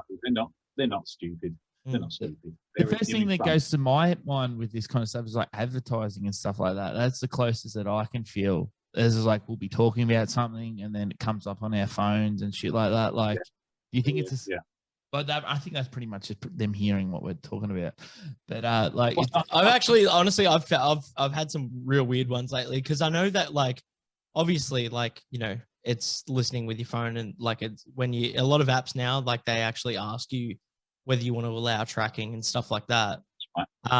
But even then, there's been a few times, for example, the other night, I was I've allowed tracking on certain devices and stuff like that. But then when I've looked up on the computer something, even at work, I looked up something and then it just kind of ads for that item popped up on my phone. Yeah. And it's just the fucking, the strangest thing. With, when you go, go, bud. Go on. Sorry. If you go back to 1935, Albert Einstein and Niels Bohr were set off to experiment light. They wanted to find out whether light is a particle. This was virtually the birth of quantum physics. Whether light was a particle or a wave. And they set up this machine that fired little photons of light, just tiny little bursts of light. And they put 2 slits on a card and they had a blank wall behind it. It's all set up in a shield, so it's all dark. And they came to the conclusion, we've set this experiment up because, and this is all over the internet, all over YouTube, you can go and research this. We want to find out whether light is a particle or a wave. Does it come out of the emitting source, like the sun, for example, as a wave? If it comes out as a wave, it will go through both slits at the same time. It will cause an interference pattern on the outside, which will mean you'll have loads of slits, loads of light stripes on the back wall. If it comes out as a particle can only go through one slit or the other slit, and there's no interference pattern. So it will create 2 lines of light. So they set this experiment up, they sat and watched it, and they came to the conclusion that light is a particle because there was only 2 lines on the wall. They left the machine running overnight. They went home, they came back the next morning, and there was loads of lines on the wall. So light was a wave. So they said to each other, this is wrong. We've done something wrong. They set the machinery up again, started it, firing it, and watched it and observed it. And it created 2 slits. So light was a particle. They went home again, came back the following morning, and there's loads of slits. There's loads of lights. So light is a wave. Now the conclusion almost like sound. Yes. The conclusion they came to was called the Copenhagen Interpretation, which is by Niels Bohr. It was his idea. He says, get your head around this, if you understand this, you'll question everything around your ears right now. He said, light changes when it's viewed by a consciousness. So light specifically changes to a particle when it's seen. So, sorry, real quick, is that the cover of Dark Side of the Moon? Isn't that the same thing? Of Pink Floyd's Dark Side of the Moon? Is that the? It may. Oh no, that's a triangle. That's a prism, isn't it? Mm. I thought I heard the same thing of making the cover of that. That's a prism. If you look this up, you'll see it everywhere. But if you can get your head around the double slit experiment, then you will question reality. And that's how all the quantum physicists today are coming to the conclusion that reality is a holographic construct. It doesn't exist. There is no reality. We're producing it by looking at something. There's a few lines that came out of this. Albert Einstein famously said, "I refuse to believe the moon isn't there unless I see it," because that's what it basically means. Mm. And he also said, I've got another one here. This came out of it. Reality, this is at the end of him doing the experiment. Reality is merely an illusion, albeit a very persistent one. Now, if you also look into this will explain where this reality, where we all agree on this construct, where it comes from. If you look into the what's it called? Is it the global consciousness experiment? And that started in the mid-80s by Princeton University in the States. And they set up a random number generator. It was just a computer that produced a binary code on a printout. It was all ones and zeros. Yeah. And what they've done was they kept running it. Do you know of this? This is famous. I'm thinking of the Enigma machine, so I was way off. It produces a series of ones and zeros on this big roll of paper. So they look at it and it's completely random. And then every now and again, it stops being random. Yeah, almost like the whole monkey in the typewriter. Yes. And then stops being random. And then starts being random again. And they didn't have any clue why this machine, it was 24 hours a day, 7 days a week it's running, and they've got hundreds of them now all around the world. They didn't have a clue why it's not random constantly. Doesn't make any sense until they put like an almanac of what had happened on the Earth underneath it. And they found out that it stopped being random when there was a huge earthquake in an area. It stopped being random at another time when there was a volcano erupted. And one of these things was 9/11. It stopped being random 4 or 5 hours before the first plane hit, and it didn't start being random again until I think it was 3 days afterwards. There is a consciousness that we are all part of, and we're all feeding off of. The consciousness around the Earth, I call it a global consciousness because this is where the machines are. It's probably is a universal consciousness, but there is a consciousness that's constructing everything around you and feeding you the information to see. Now, when you come out of the public, when you come away from everything that everyone else sees and you go into your private room, you're constructing that. Now, I know this sounds really, really weird. Not that bad, no. It's interesting. It's very interesting. I'm a few cans in, and I'm still bored. I'm trying to think of what's going on. So, do you reckon this like leads back to like the Mayan calendar and stuff like that? Like, do you think that's how they were feeling in that kind of? The Mayan calendar never ever predicted the end of the Earth. Do you think it's the same thing? Like you were saying, the binary code had patterns. Do you think they had the same kind of way? Because like that's what they kind of did, was it? Or do you think they just ran out of room on that rock? They took time and they split it up into separate segments. There was, I do mention it, I'll go through this, you'll find this in the podcast. Yeah, don't spoil too much. Into backtons, which were a certain amount of time. A lot of this is slipping me in memory because I wrote the book about 7 years ago now. There's a lot of information. I barely remember the 2 weeks episodes ago.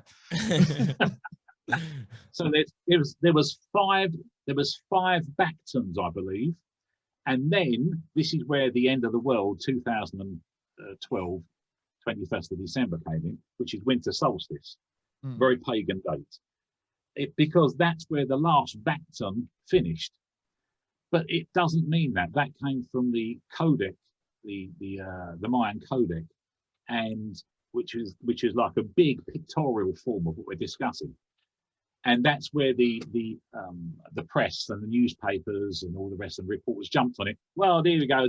There's all these fireball in the sky. It means the end of it. No, it just means we're going back to number one. Now, number one, the first Bacton, was the most interesting one because we're returning to the Golden Age, which is what the ancient Egyptians used to be in. Now, the Golden Age is a revealing of Mother Nature, which is what apocalypse actually means. It means a revealing of the truth, a lifting of the veil so we can see things as they actually are and not how we've been led to believe they are. And when you do look at the ancient Egyptians, we all think on surface view, I did, that they're fascinated with the afterlife. Oh yeah, and it's not. Sure. You keep looking and keep looking, and you start going deeper. They weren't fascinated with the afterlife.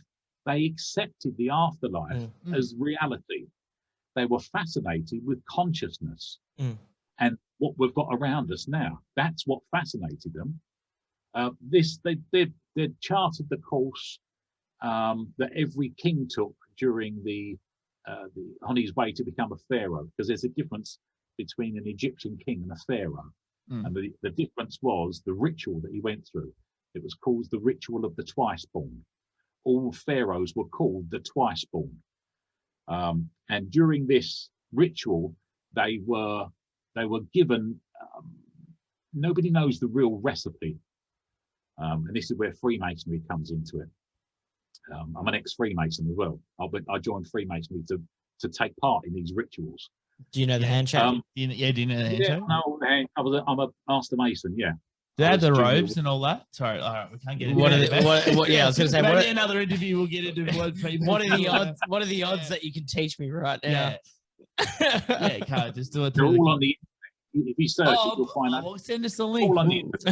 We'll unveil that one episode.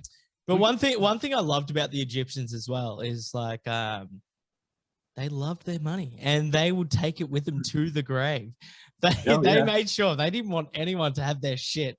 When they fucking passed, they're like, yeah, all this I earned. I'm taking it with me. I'm going to take this in my tomb. No one's getting a cent. It's because of that fact. When you start understanding the Egyptian culture, all the kings were buried out of sight. Nobody knew where they were buried. It was gone because they had so much treasure with them in their room that they didn't want anybody to be robbed. So they used to hide, and that's what makes it so laughable when they're saying that the Great Pyramid was the burial chamber for Cheops, the pharaoh. This nonsense. It wasn't. They didn't put them in a. You can't put them in there and say don't rob it. It's almost like sleight of hands. Like, look at this, look at this. That's good. I don't want to get too Joe Rogan with this podcast at the moment, like, because you're blowing my mind. And I know the worms have got tiny little brains. But like with the so like I think it was in Zeitgeist, I think I heard about this, how the Egyptian religion was first, well, like with the sun and all that, and then it almost seems like Christianity copied it. Like every religion copied it. Yeah, pretty much. Yeah. That was the first one. And you're down for that. That was the Amun priesthood. Yeah. The Amun priesthood. There was a big problem that occurred in ancient Egypt. And it was a king called, first of all, Tutankhamun is not his name. Mm-hmm. It's Tutankhaten, after his father, Akhenaten. Aten, at the end of it, was after the sun disk. So Akhenaten suddenly, and there's a lot of people, even Sigmund Freud wrote a book that's saying that Akhenaten and Moses virtually are the same people, or one. He was one of his followers anyway, because there was never anybody called Moses. Moses actually means sacred leader. Mm. It was a way of. It was a like a descriptive term. To put on a pharaoh. He was the sacred leader because of this ritual of the twice born. Yeah, I'm He's been hoping on- that. Sorry, I'm hoping that Billy becomes huge dick cool dude down. Well, guess what? It's not. It will down the track. It will down the track once they start watching these videos. I'm No. hoping that it'll become it. Now they're gonna be like Sorry, Smears, man, I didn't mean it. Yes, Smears, small baby man. Oh wow. No, sorry, that's just a bit of I'll take Catch it. Coward's law. Yeah. Sorry, man. It's- One day, the Catch Coward's law will be Yeah, that will be just it. as cool. Yeah, it'll be as cool. the Egyptians. To be incredible. Yeah, I'm sorry, man. I didn't mean to interrupt you for that. Oh, you're right. But all right. Well, let's. I want to ask you something. This is the one thing that I wanted to know. Really, is that me and my mate Smiz here. We did an episode a while back. I think it was episode 8 or something like that. We wanted to go because, like we were saying, coast to coast is kind of where we kind of got this idea. But we would be cooler than them. So we, in episode 8 or 9, I think we said coast to coast didn't want to do a Ouija board live on air. And then we said, watch us, we'll do it. Yeah. And we did it. And it was pretty weird and all that. I just want to know your thoughts on the Ouija board and how with the cards and stuff that your mate was showing you at the start. I thought, what's your... I've sat in the cellar. I've been on many, right at the start of all this, I've been on many ghost hunts. One of them, I was in a place called Saffron Walden in an old Tudor house. And they sent me down into the cellar to do a Ouija board on my own. And I was a radio presenter on a station in Romford at the time. And I put out this quest, really. If anybody can get me out of a haunted house frightened, I'll give £100 to charity. I need you to frighten me. Oh, so that was like a radio challenge. Yeah. Oh, cool. So That's I sick. just put it out. And I ended up in this as I say, this haunted house. No, there's no doubt it was haunted. But I was in the cellar doing a Ouija board, and they're all sorry, bud. Real quick. Sorry, man. In this time of your life, was this before all the stuff that you've telling us with the photos and like you've been to the movie set and all that? Is this before that or after it? This was at the same time. Yeah, sorry, bud. Yeah. When I was delving in, scraping the surface, just delving into it. Yeah. So I've done that, and then nothing happened. It didn't concern me. I just carried on doing it, and then they'd done a circle, all joined hands in this, and it's pitch black in this cellar, quite a big cellar, pitch black, gives you a very eerie feeling. And half of them were women, half of them were men. We're all standing there and they're all praying and like, do something to us, and push. Then all of a sudden, one girl started screaming that was about two people away from me, and she'd run for the stairs. Oh, somebody's just pinched my bum. Woof, and she's gone bang up the stairs. Everybody's gone, ah! And they've all gone, and they've just left me standing there like that in the middle of this cellar going on. Yeah, you want your £100. Yeah. You want some sort of proof, yet when you're given something like this, everybody runs and hides. So anyway, the following day, I was having a meeting with this Lorraine Reese again, another reading. So she'd gone through the reading and the things that she told me, and it was all right. Yeah. She said, "You got anything to ask me?" Well, when I was in the cellar afterwards, it's supposed to have come out that the bloke that pinched her bum, this was in one of the upstairs rooms from another medium, was a guy called Sid. And he made a servant girl pregnant and pushed her down the stairs. And that's why he haunts that place. And okay, all right. So the following day, when Lorraine said to me, has you got anything you want to know? Any questions you want to ask? So I said, yeah, was I with Sid last night? I can't remember his real name. It wasn't Sid. It was something quite old. Yeah. She went, yes, but that's not his name. So I said, oh, okay, all right then. She said, he liked you though. So I said, why? Why does he like me? She said, because you stood your ground when everybody else ran. So I went, oh, that's interesting. And then she said, he's telling me to tell you he did pinch the girl's bum. Oh, wow. I went, all right, okay there. But he didn't make the serving girl pregnant, but he did push her down the stairs. So I went, Holy shit. That's Yeah. really interesting. That's really interesting now. She said, yeah, he's just keeping an eye on you, and because you didn't run, so it perplexed him a little bit. Fuck. Yeah, we had some very, like, because we we didn't know what to expect. Like we cover all things spooky, but like we did not know what to expect like during our Ouija board experiment. And when it happened, it was surprisingly spooky. Like we kept on having like one of our good friends, shout out to Jack. He actually had like his grandfather's ring on, who had passed away, which is a bit creepy. And and like every single time that we would, because we bought like for Billy's birthday, I bought him a like a vintage Ouija board from like the 60s. Brothers, the OG. And every single time it would just constantly be moving towards him. And we had it with like, we did it live with like 5 of us. And it would just like always drop off the board or just lead to him. But it was it was spelling out stuff the whole time as well. It was like, it was weird. Very weird experience. It was weird. Yeah. I thought it was just gonna sit there. But then we already had plans. We were like, all right, well, we don't know if this is gonna work. Yeah, because we're running a show. It doesn't, we're like, all right, we're gonna have to we'll do this after that, blah blah blah.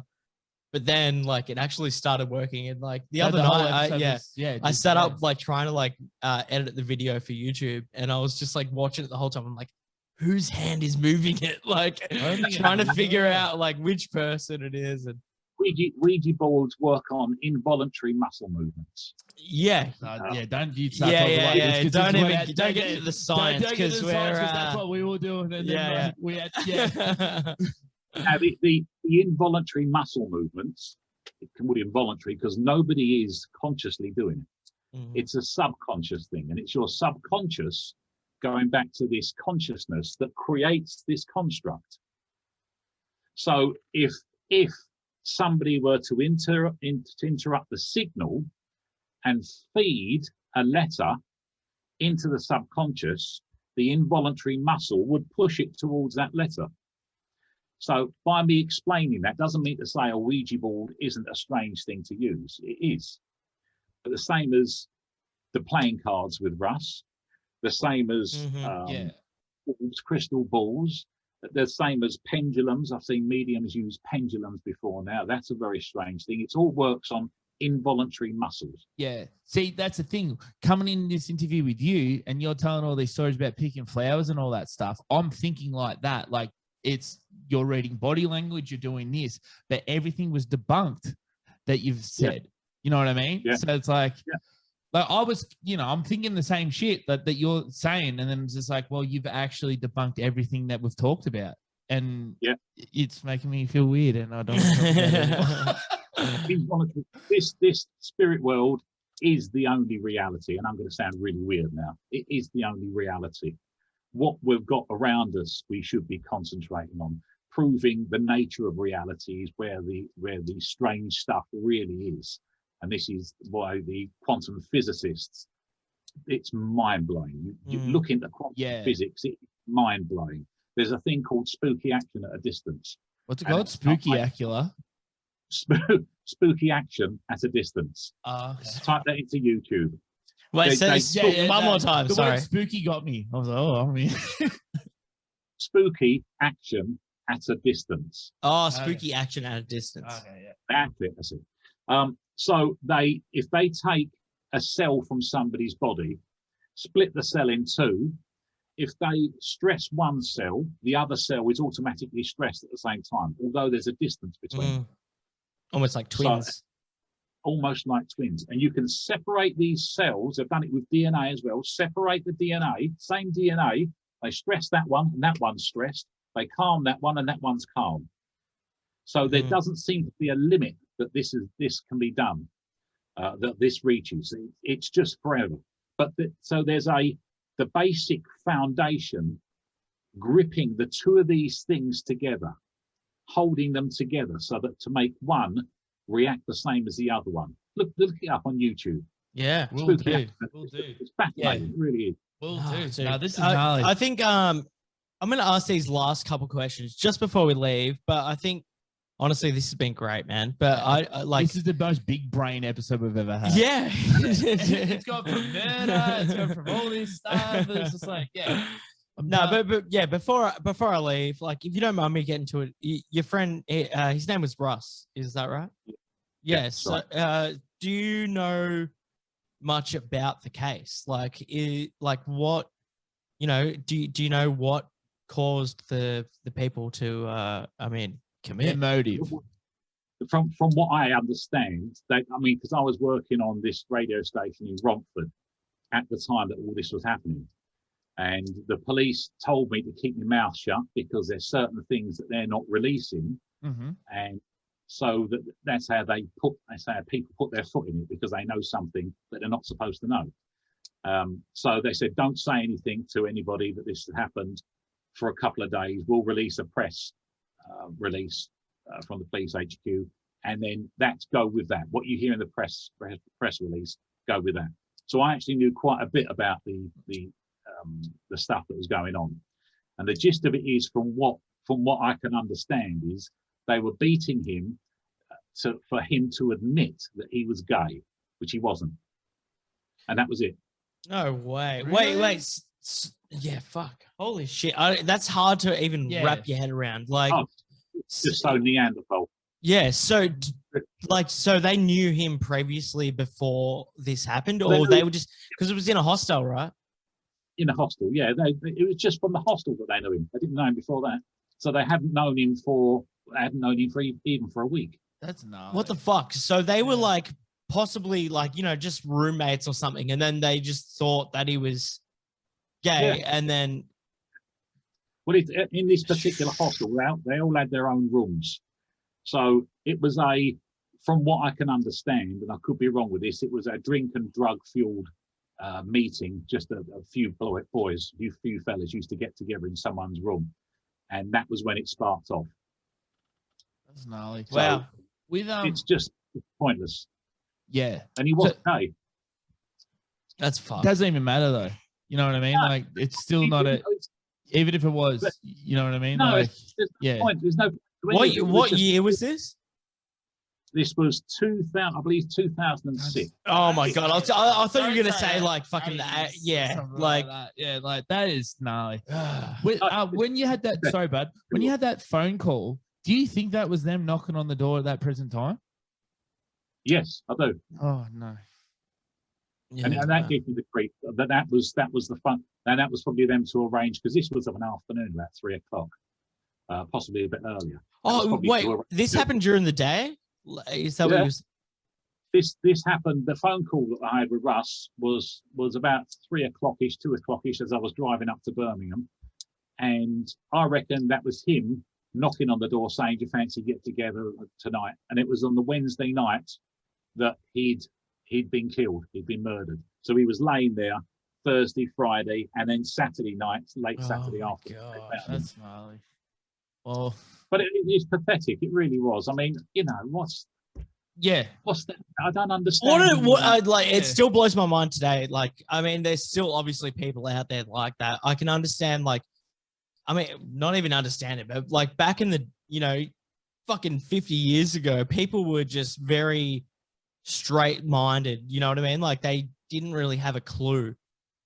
And like now, like especially in the 2000s, for people to be even like judgmental about something like that is just phenomenal, insane. Like, it actually, like, it makes me just question fucking reality. Like, it's just But the thing is, when you because I looked into the psychology of people as well during this 13 years of research, and the only fears you're born with, the only prejudices a child is born with, is a fear of falling and loud noises. Everything else is a taught response. So sexism, racism, it's just kind of what's around you. That's what you learn from and grow into, I guess. Terrible. It's terrible, and he's vermin. These people are just vermin. Yeah, no, 100%.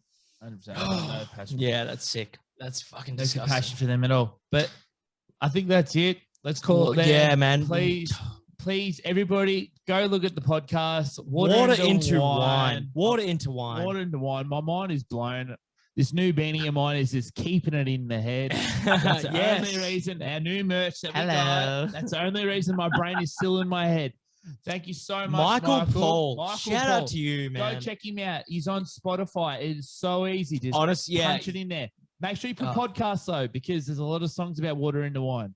There is. Yeah. But They're yeah, definitely trying to no, take right. that real Yeah. estate. Water into Wine Yeah. podcast on Spotify. That's where I checked it out. That's where Billy checked it out. Is And good. it's great. But It's Michael, not even Michael, that long. It's yeah. not even that long. It's compact information that you need straight in your ear holes. Get it in you.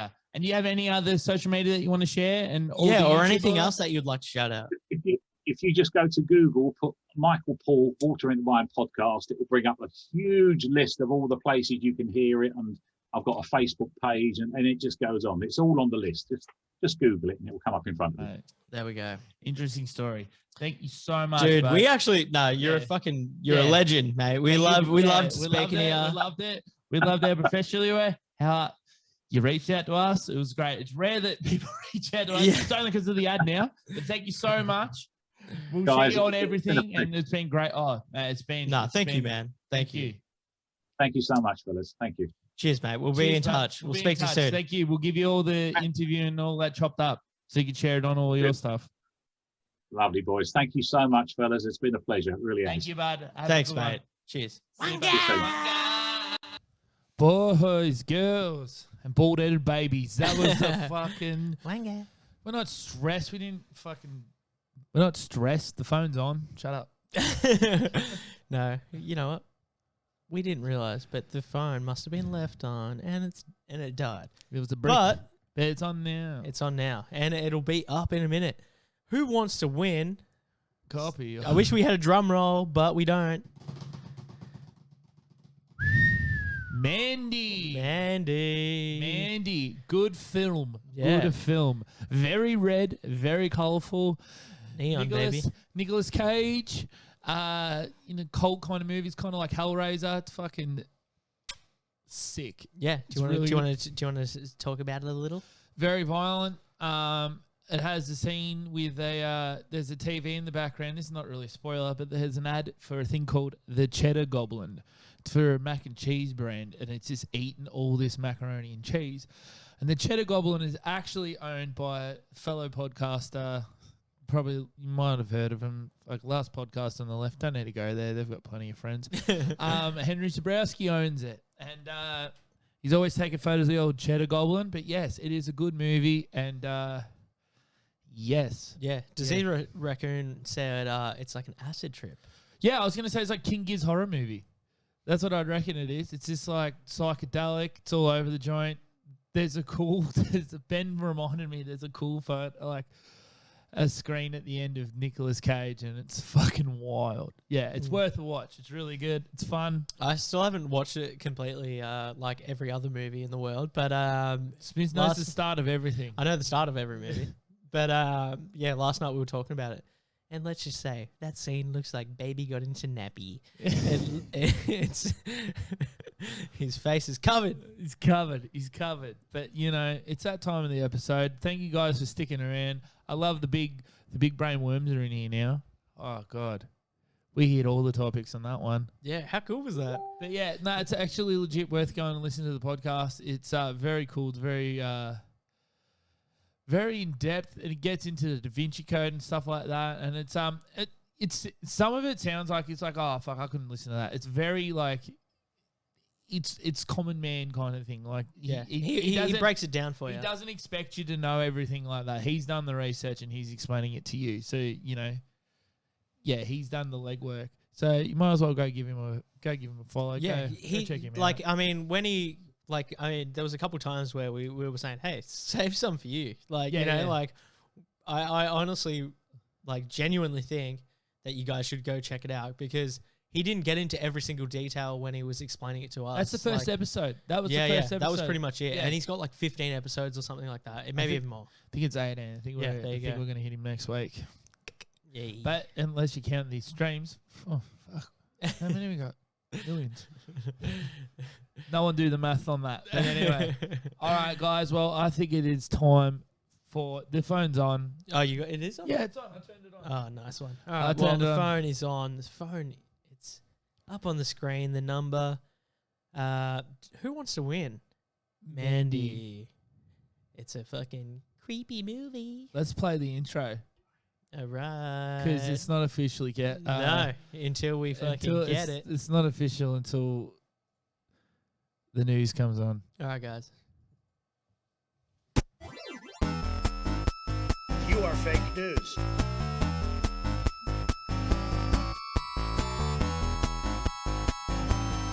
You are fake news.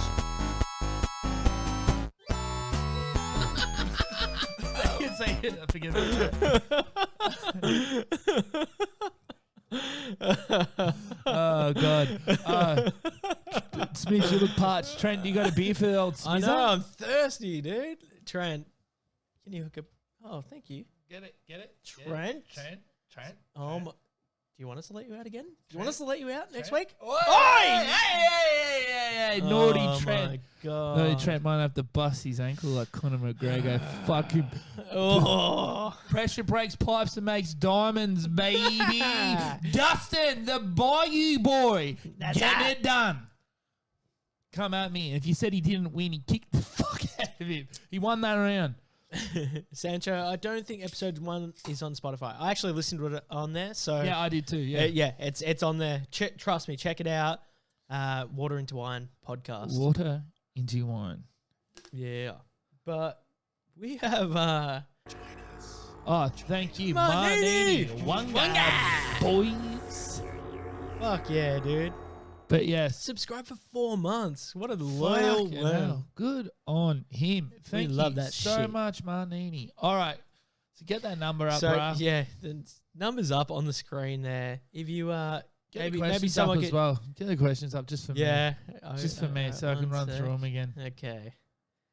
So we're gonna get you this time. Did we even add Every fake week. news to this? No, I mean They're all real. They're all real. yeah. They might not be So fake. Who knows? Why would I do that? mm, Why would I make them all fake?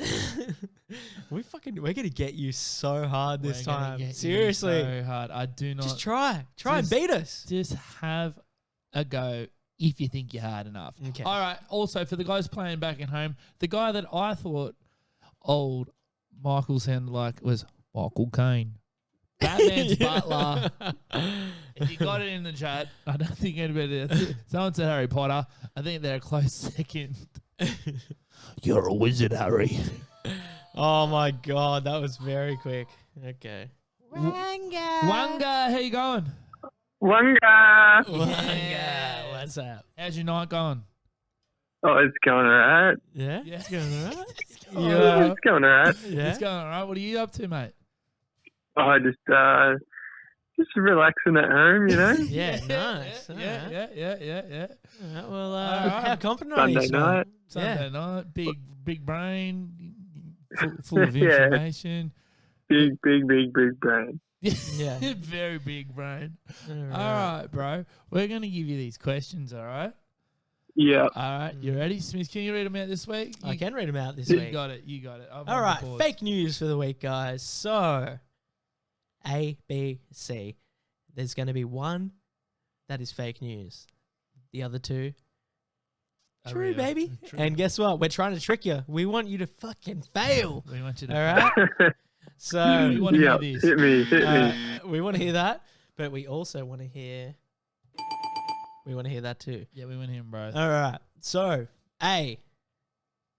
Group of teens trick partially blind man to milk Dalmatian.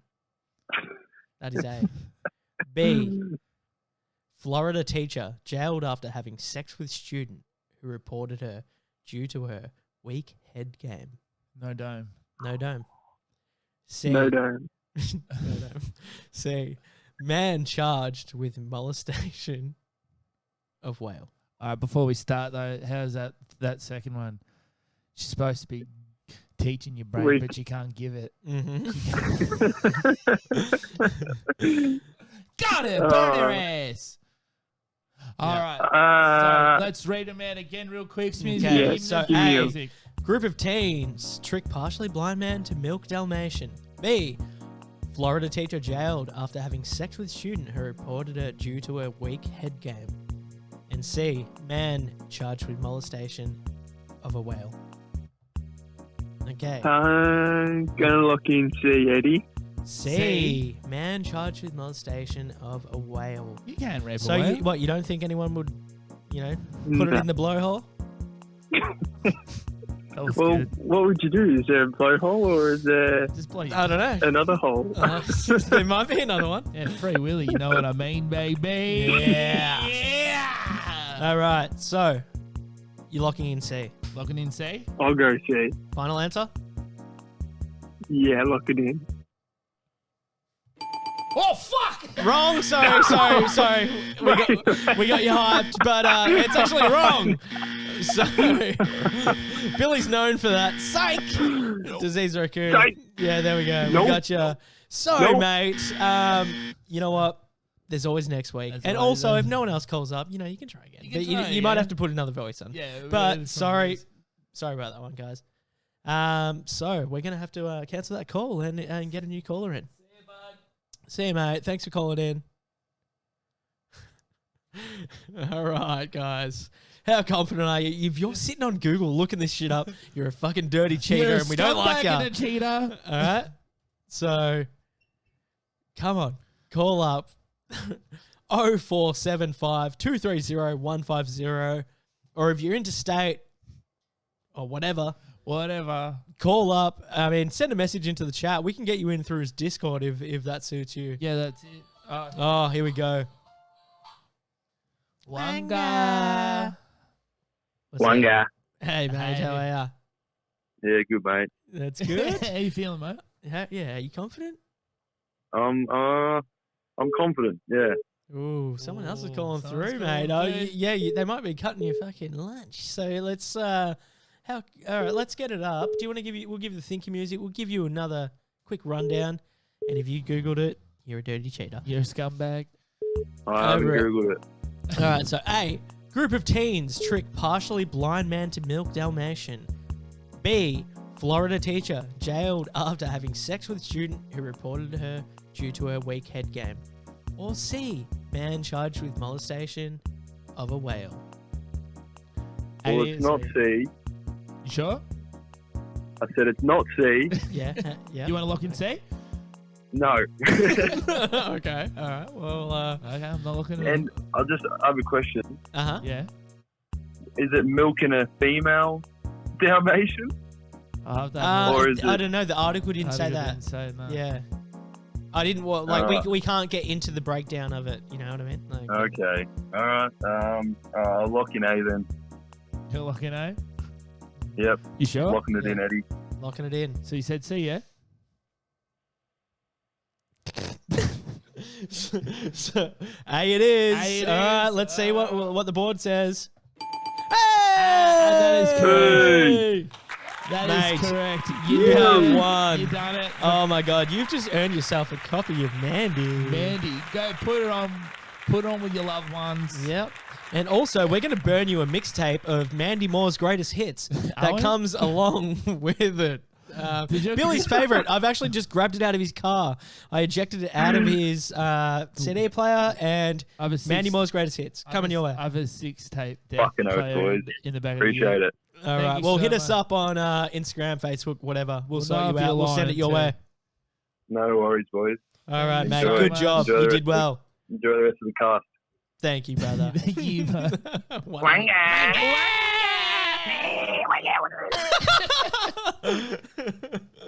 Oh, What a cheddar goblin. they've done it again. What a cheddar goblin. But look at All that. I think our strike rate's up a little right. bit. That's it. We won one round. You won one round. Mm-hmm. That's it. Well, guys, It's been great. Thanks for Say- fucking coming by. say it ain't so. How will I go? Fuck. Yeah. Winner, chicken dinner. Oh, wow. Mondays. Wonders. No, thank you all so much. Martinini said, she be eating blubber tonight just as soon as I free Willy. Hell yeah. We're getting some of them blubber nuggets in ya. Wanda said, whip up the articles. I'll actually have to find them. All right. And we didn't plan on that. You sent it to me in the chat, the week head game. Let's read about that poor woman. All right. Well, bear with us. I'll quickly get this up. But Whoever won the DVD, why don't you just send us the link that you googled? Cheater. Do you know it would save a lot of DVDs if we just go, if they fuck up, that's it. We're not playing it next round. Yeah, change it up. Where is this? Yeah, Okay. All right, guys. I've got one up here. So this is a real article. Sorry for outing you guys, but her head game was weak. I think it's Florida. Teacher jailed after having sex with student who reported her due to her performance. I wasn't going to say anything at first, but like, if you're risking it all for this moment and your top game is nothing but teeth, you don't deserve to be teaching. You tell him, bud. That's a Fox News. I know. That is. Oh, I couldn't even make that was something I would have made up. That didn't happen. No. If that. Yeah. Fuck.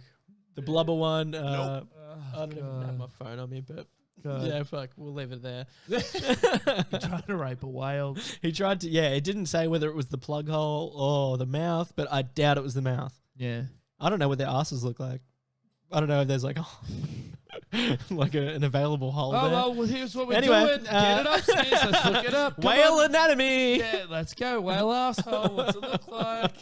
Do you actually want me to? Yes, of course I do. all right. If we talk about it, it has to come up. Well, let's go whale asshole. It already comes up with cat asshole. Why does it say that?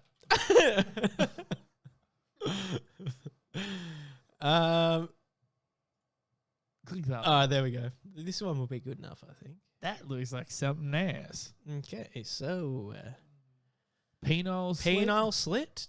So unless he tried to slide it in this little part, enhance.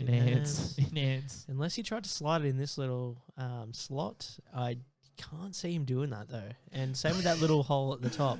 I feel like it'd be a lot easier if you just grab on the top and just ride with it, if you know what I'm saying. Look at this. Look at this freak on the side.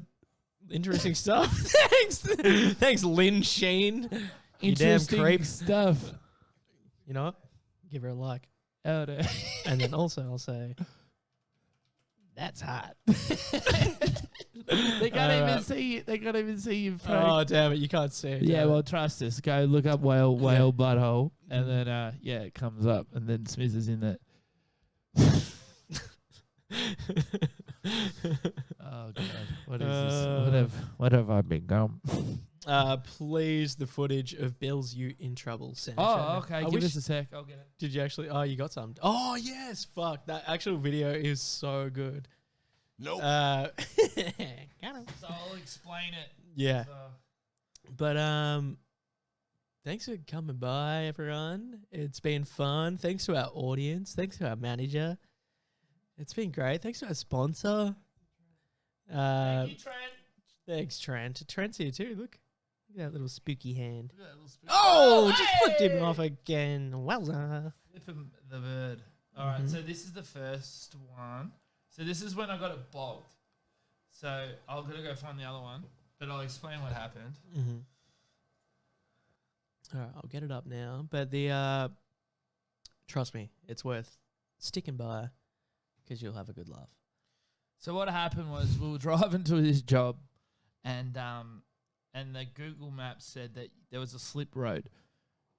It said it was a slip road, and we go down there, and my mate goes first, and he's like, "You can't get around there," and then I said, "You can't get around there. Don't ever speak on my behalf. Don't ever tell me I can't do something." Is it up there, Smith? Nope. What? It's probably still sending. Have you still got it open? No, it said it sent. Give us a sec. All right, I'll send it again.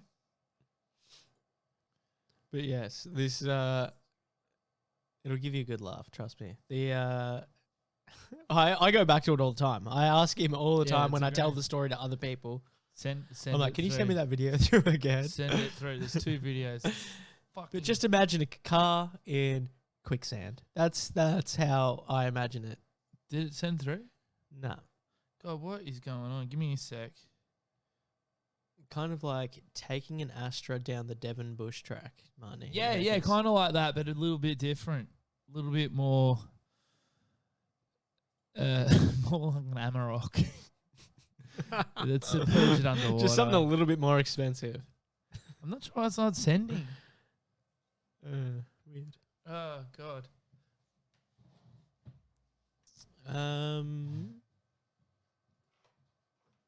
You're sending it to the Facebook, right? Yeah, Smears. Oh, there we go. All right, we got it. All right, so this is the first one. So what happened was I went to do it, and the mud slid out, and I nearly rolled the thing into the water. So listen to how cool, calm, and collected I am. All right. So this is part 1, guys. This is part 1, go. All right, get it up.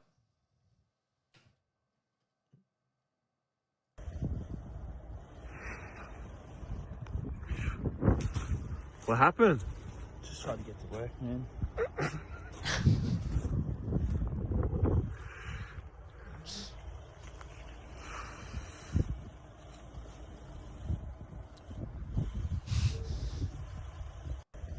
Have you found part 2? Yeah, I found part 2. All right, he's sending part 2 through. Trust me. So then I call up some guys. They didn't have a winch. They didn't have the winch in their car, and then I called up another mate. Nope. Yep, they said Nope. nope. They said nope to the winch. And then one guy come through with a chain, and it's hard to explain, but like he was up here, I was down here. Neck minute. I'll explain once the fucking video is up. Did you send it? Yeah, I'm sending it. Okay, It's cool. still sending. I'll put my phone up in the air again. There we go. All right, here's part 2. So next, this is right before it, right? So next minute, he pulls me, and then all I see is water on my bonnet. I was underwater, like he just shit whipped me underwater, and this is the end result. Get it up. Still cool, calm, and collected. What happened, Billy?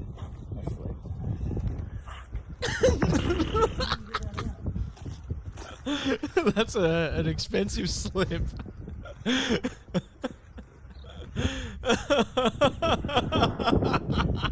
Look at him. Got his twigs out. Fuck me. I'll skip back into that. Look at the stance on him.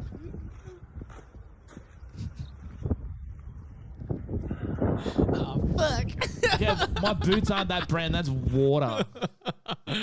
Oh man, that is funny, dude. Is the car all right? No, it wasn't. No, he never got it back. Totaled. Nope. Totaled. So now I don't think I have a photo of the car I'm driving now. You don't want to see it anyway. It's so good. It's Ferrari. Yeah, it's a Ferrari. Yeah, He drives a Hummer to work. It's all the Patreon money in that. Yeah, nah. I drive a Rodeo Ute now, an old one. Fucking 90 something. But I got paid out. Yeah, I got paid out. Thank you for the insurance. It was a little back mistake. in the piggy bank. It was lucky that it was on a road, and yeah. How long ago was this, disease raccoon asked? To a year ago. Still fresh. A year ago? Can you not feel his pain? A year ago. I do kind of miss that car, but I also don't miss paying 200 and something fucking bucks a week. What it was though, like I was paying it off, and it was getting to the end of the thing, but I had a balloon payment on it, so that means I would have had to pay $1,600 to have a car that I thought I fucking owned. But, you know, like I was dumb. I was like, yeah. Car. I want to go out now. I'm telling you, all right, guys, this is a little fucking tip. If you ever want to buy a brand new car, you go in there, right? I had a lot on, and I go, I need this car now. This is the only reason I'm here. I need it now. Like, yeah, we got it, man. We got it. Signed the papers. Didn't see that car for fucking 2.5 months. And these guys will not talk to you. You sign that paper, forget it. I go in there in another car. I go, where's this guy that sold me the car? He goes, he's at school. Was what they said. They said he was at school. I'm like, well, I need to talk to someone. He's on school camp. Yeah, this is bullshit. I'm like, I need to talk to someone. The cheeky prick comes down and goes, oh, hey, Bill. Use the fucking dogs. Yeah. Where's my car? Anyway, so I would have had to go over there and then go, well, you can get another car. And then I would have been like, yeah, all right. And then I would have had a cool ute that I wouldn't have locked the keys in. But guess what? I saved that money. I saved that money now. And you should see it. I parked that car, and it's just like, okay, someone done that fucking sticky note prank and put all these sticky notes over the car. No, it's just chicks and numbers. They fucking love this rig. If you want to see, my car looks like the Pizza Planet Ute from Toy Story. That's fucking Trent's going crazy. Trent's going crazy. But guys, did you throw rat poison over his fat? No, shut up, doll. Shut up, doll. I'm not talking. That's enough. I can't believe I've told you that story. That doesn't get out. Not everything has to be on here. My car, though, yes. I fucked it now. I had to shout out to Taylor for fucking breaking into my car now. Fucking.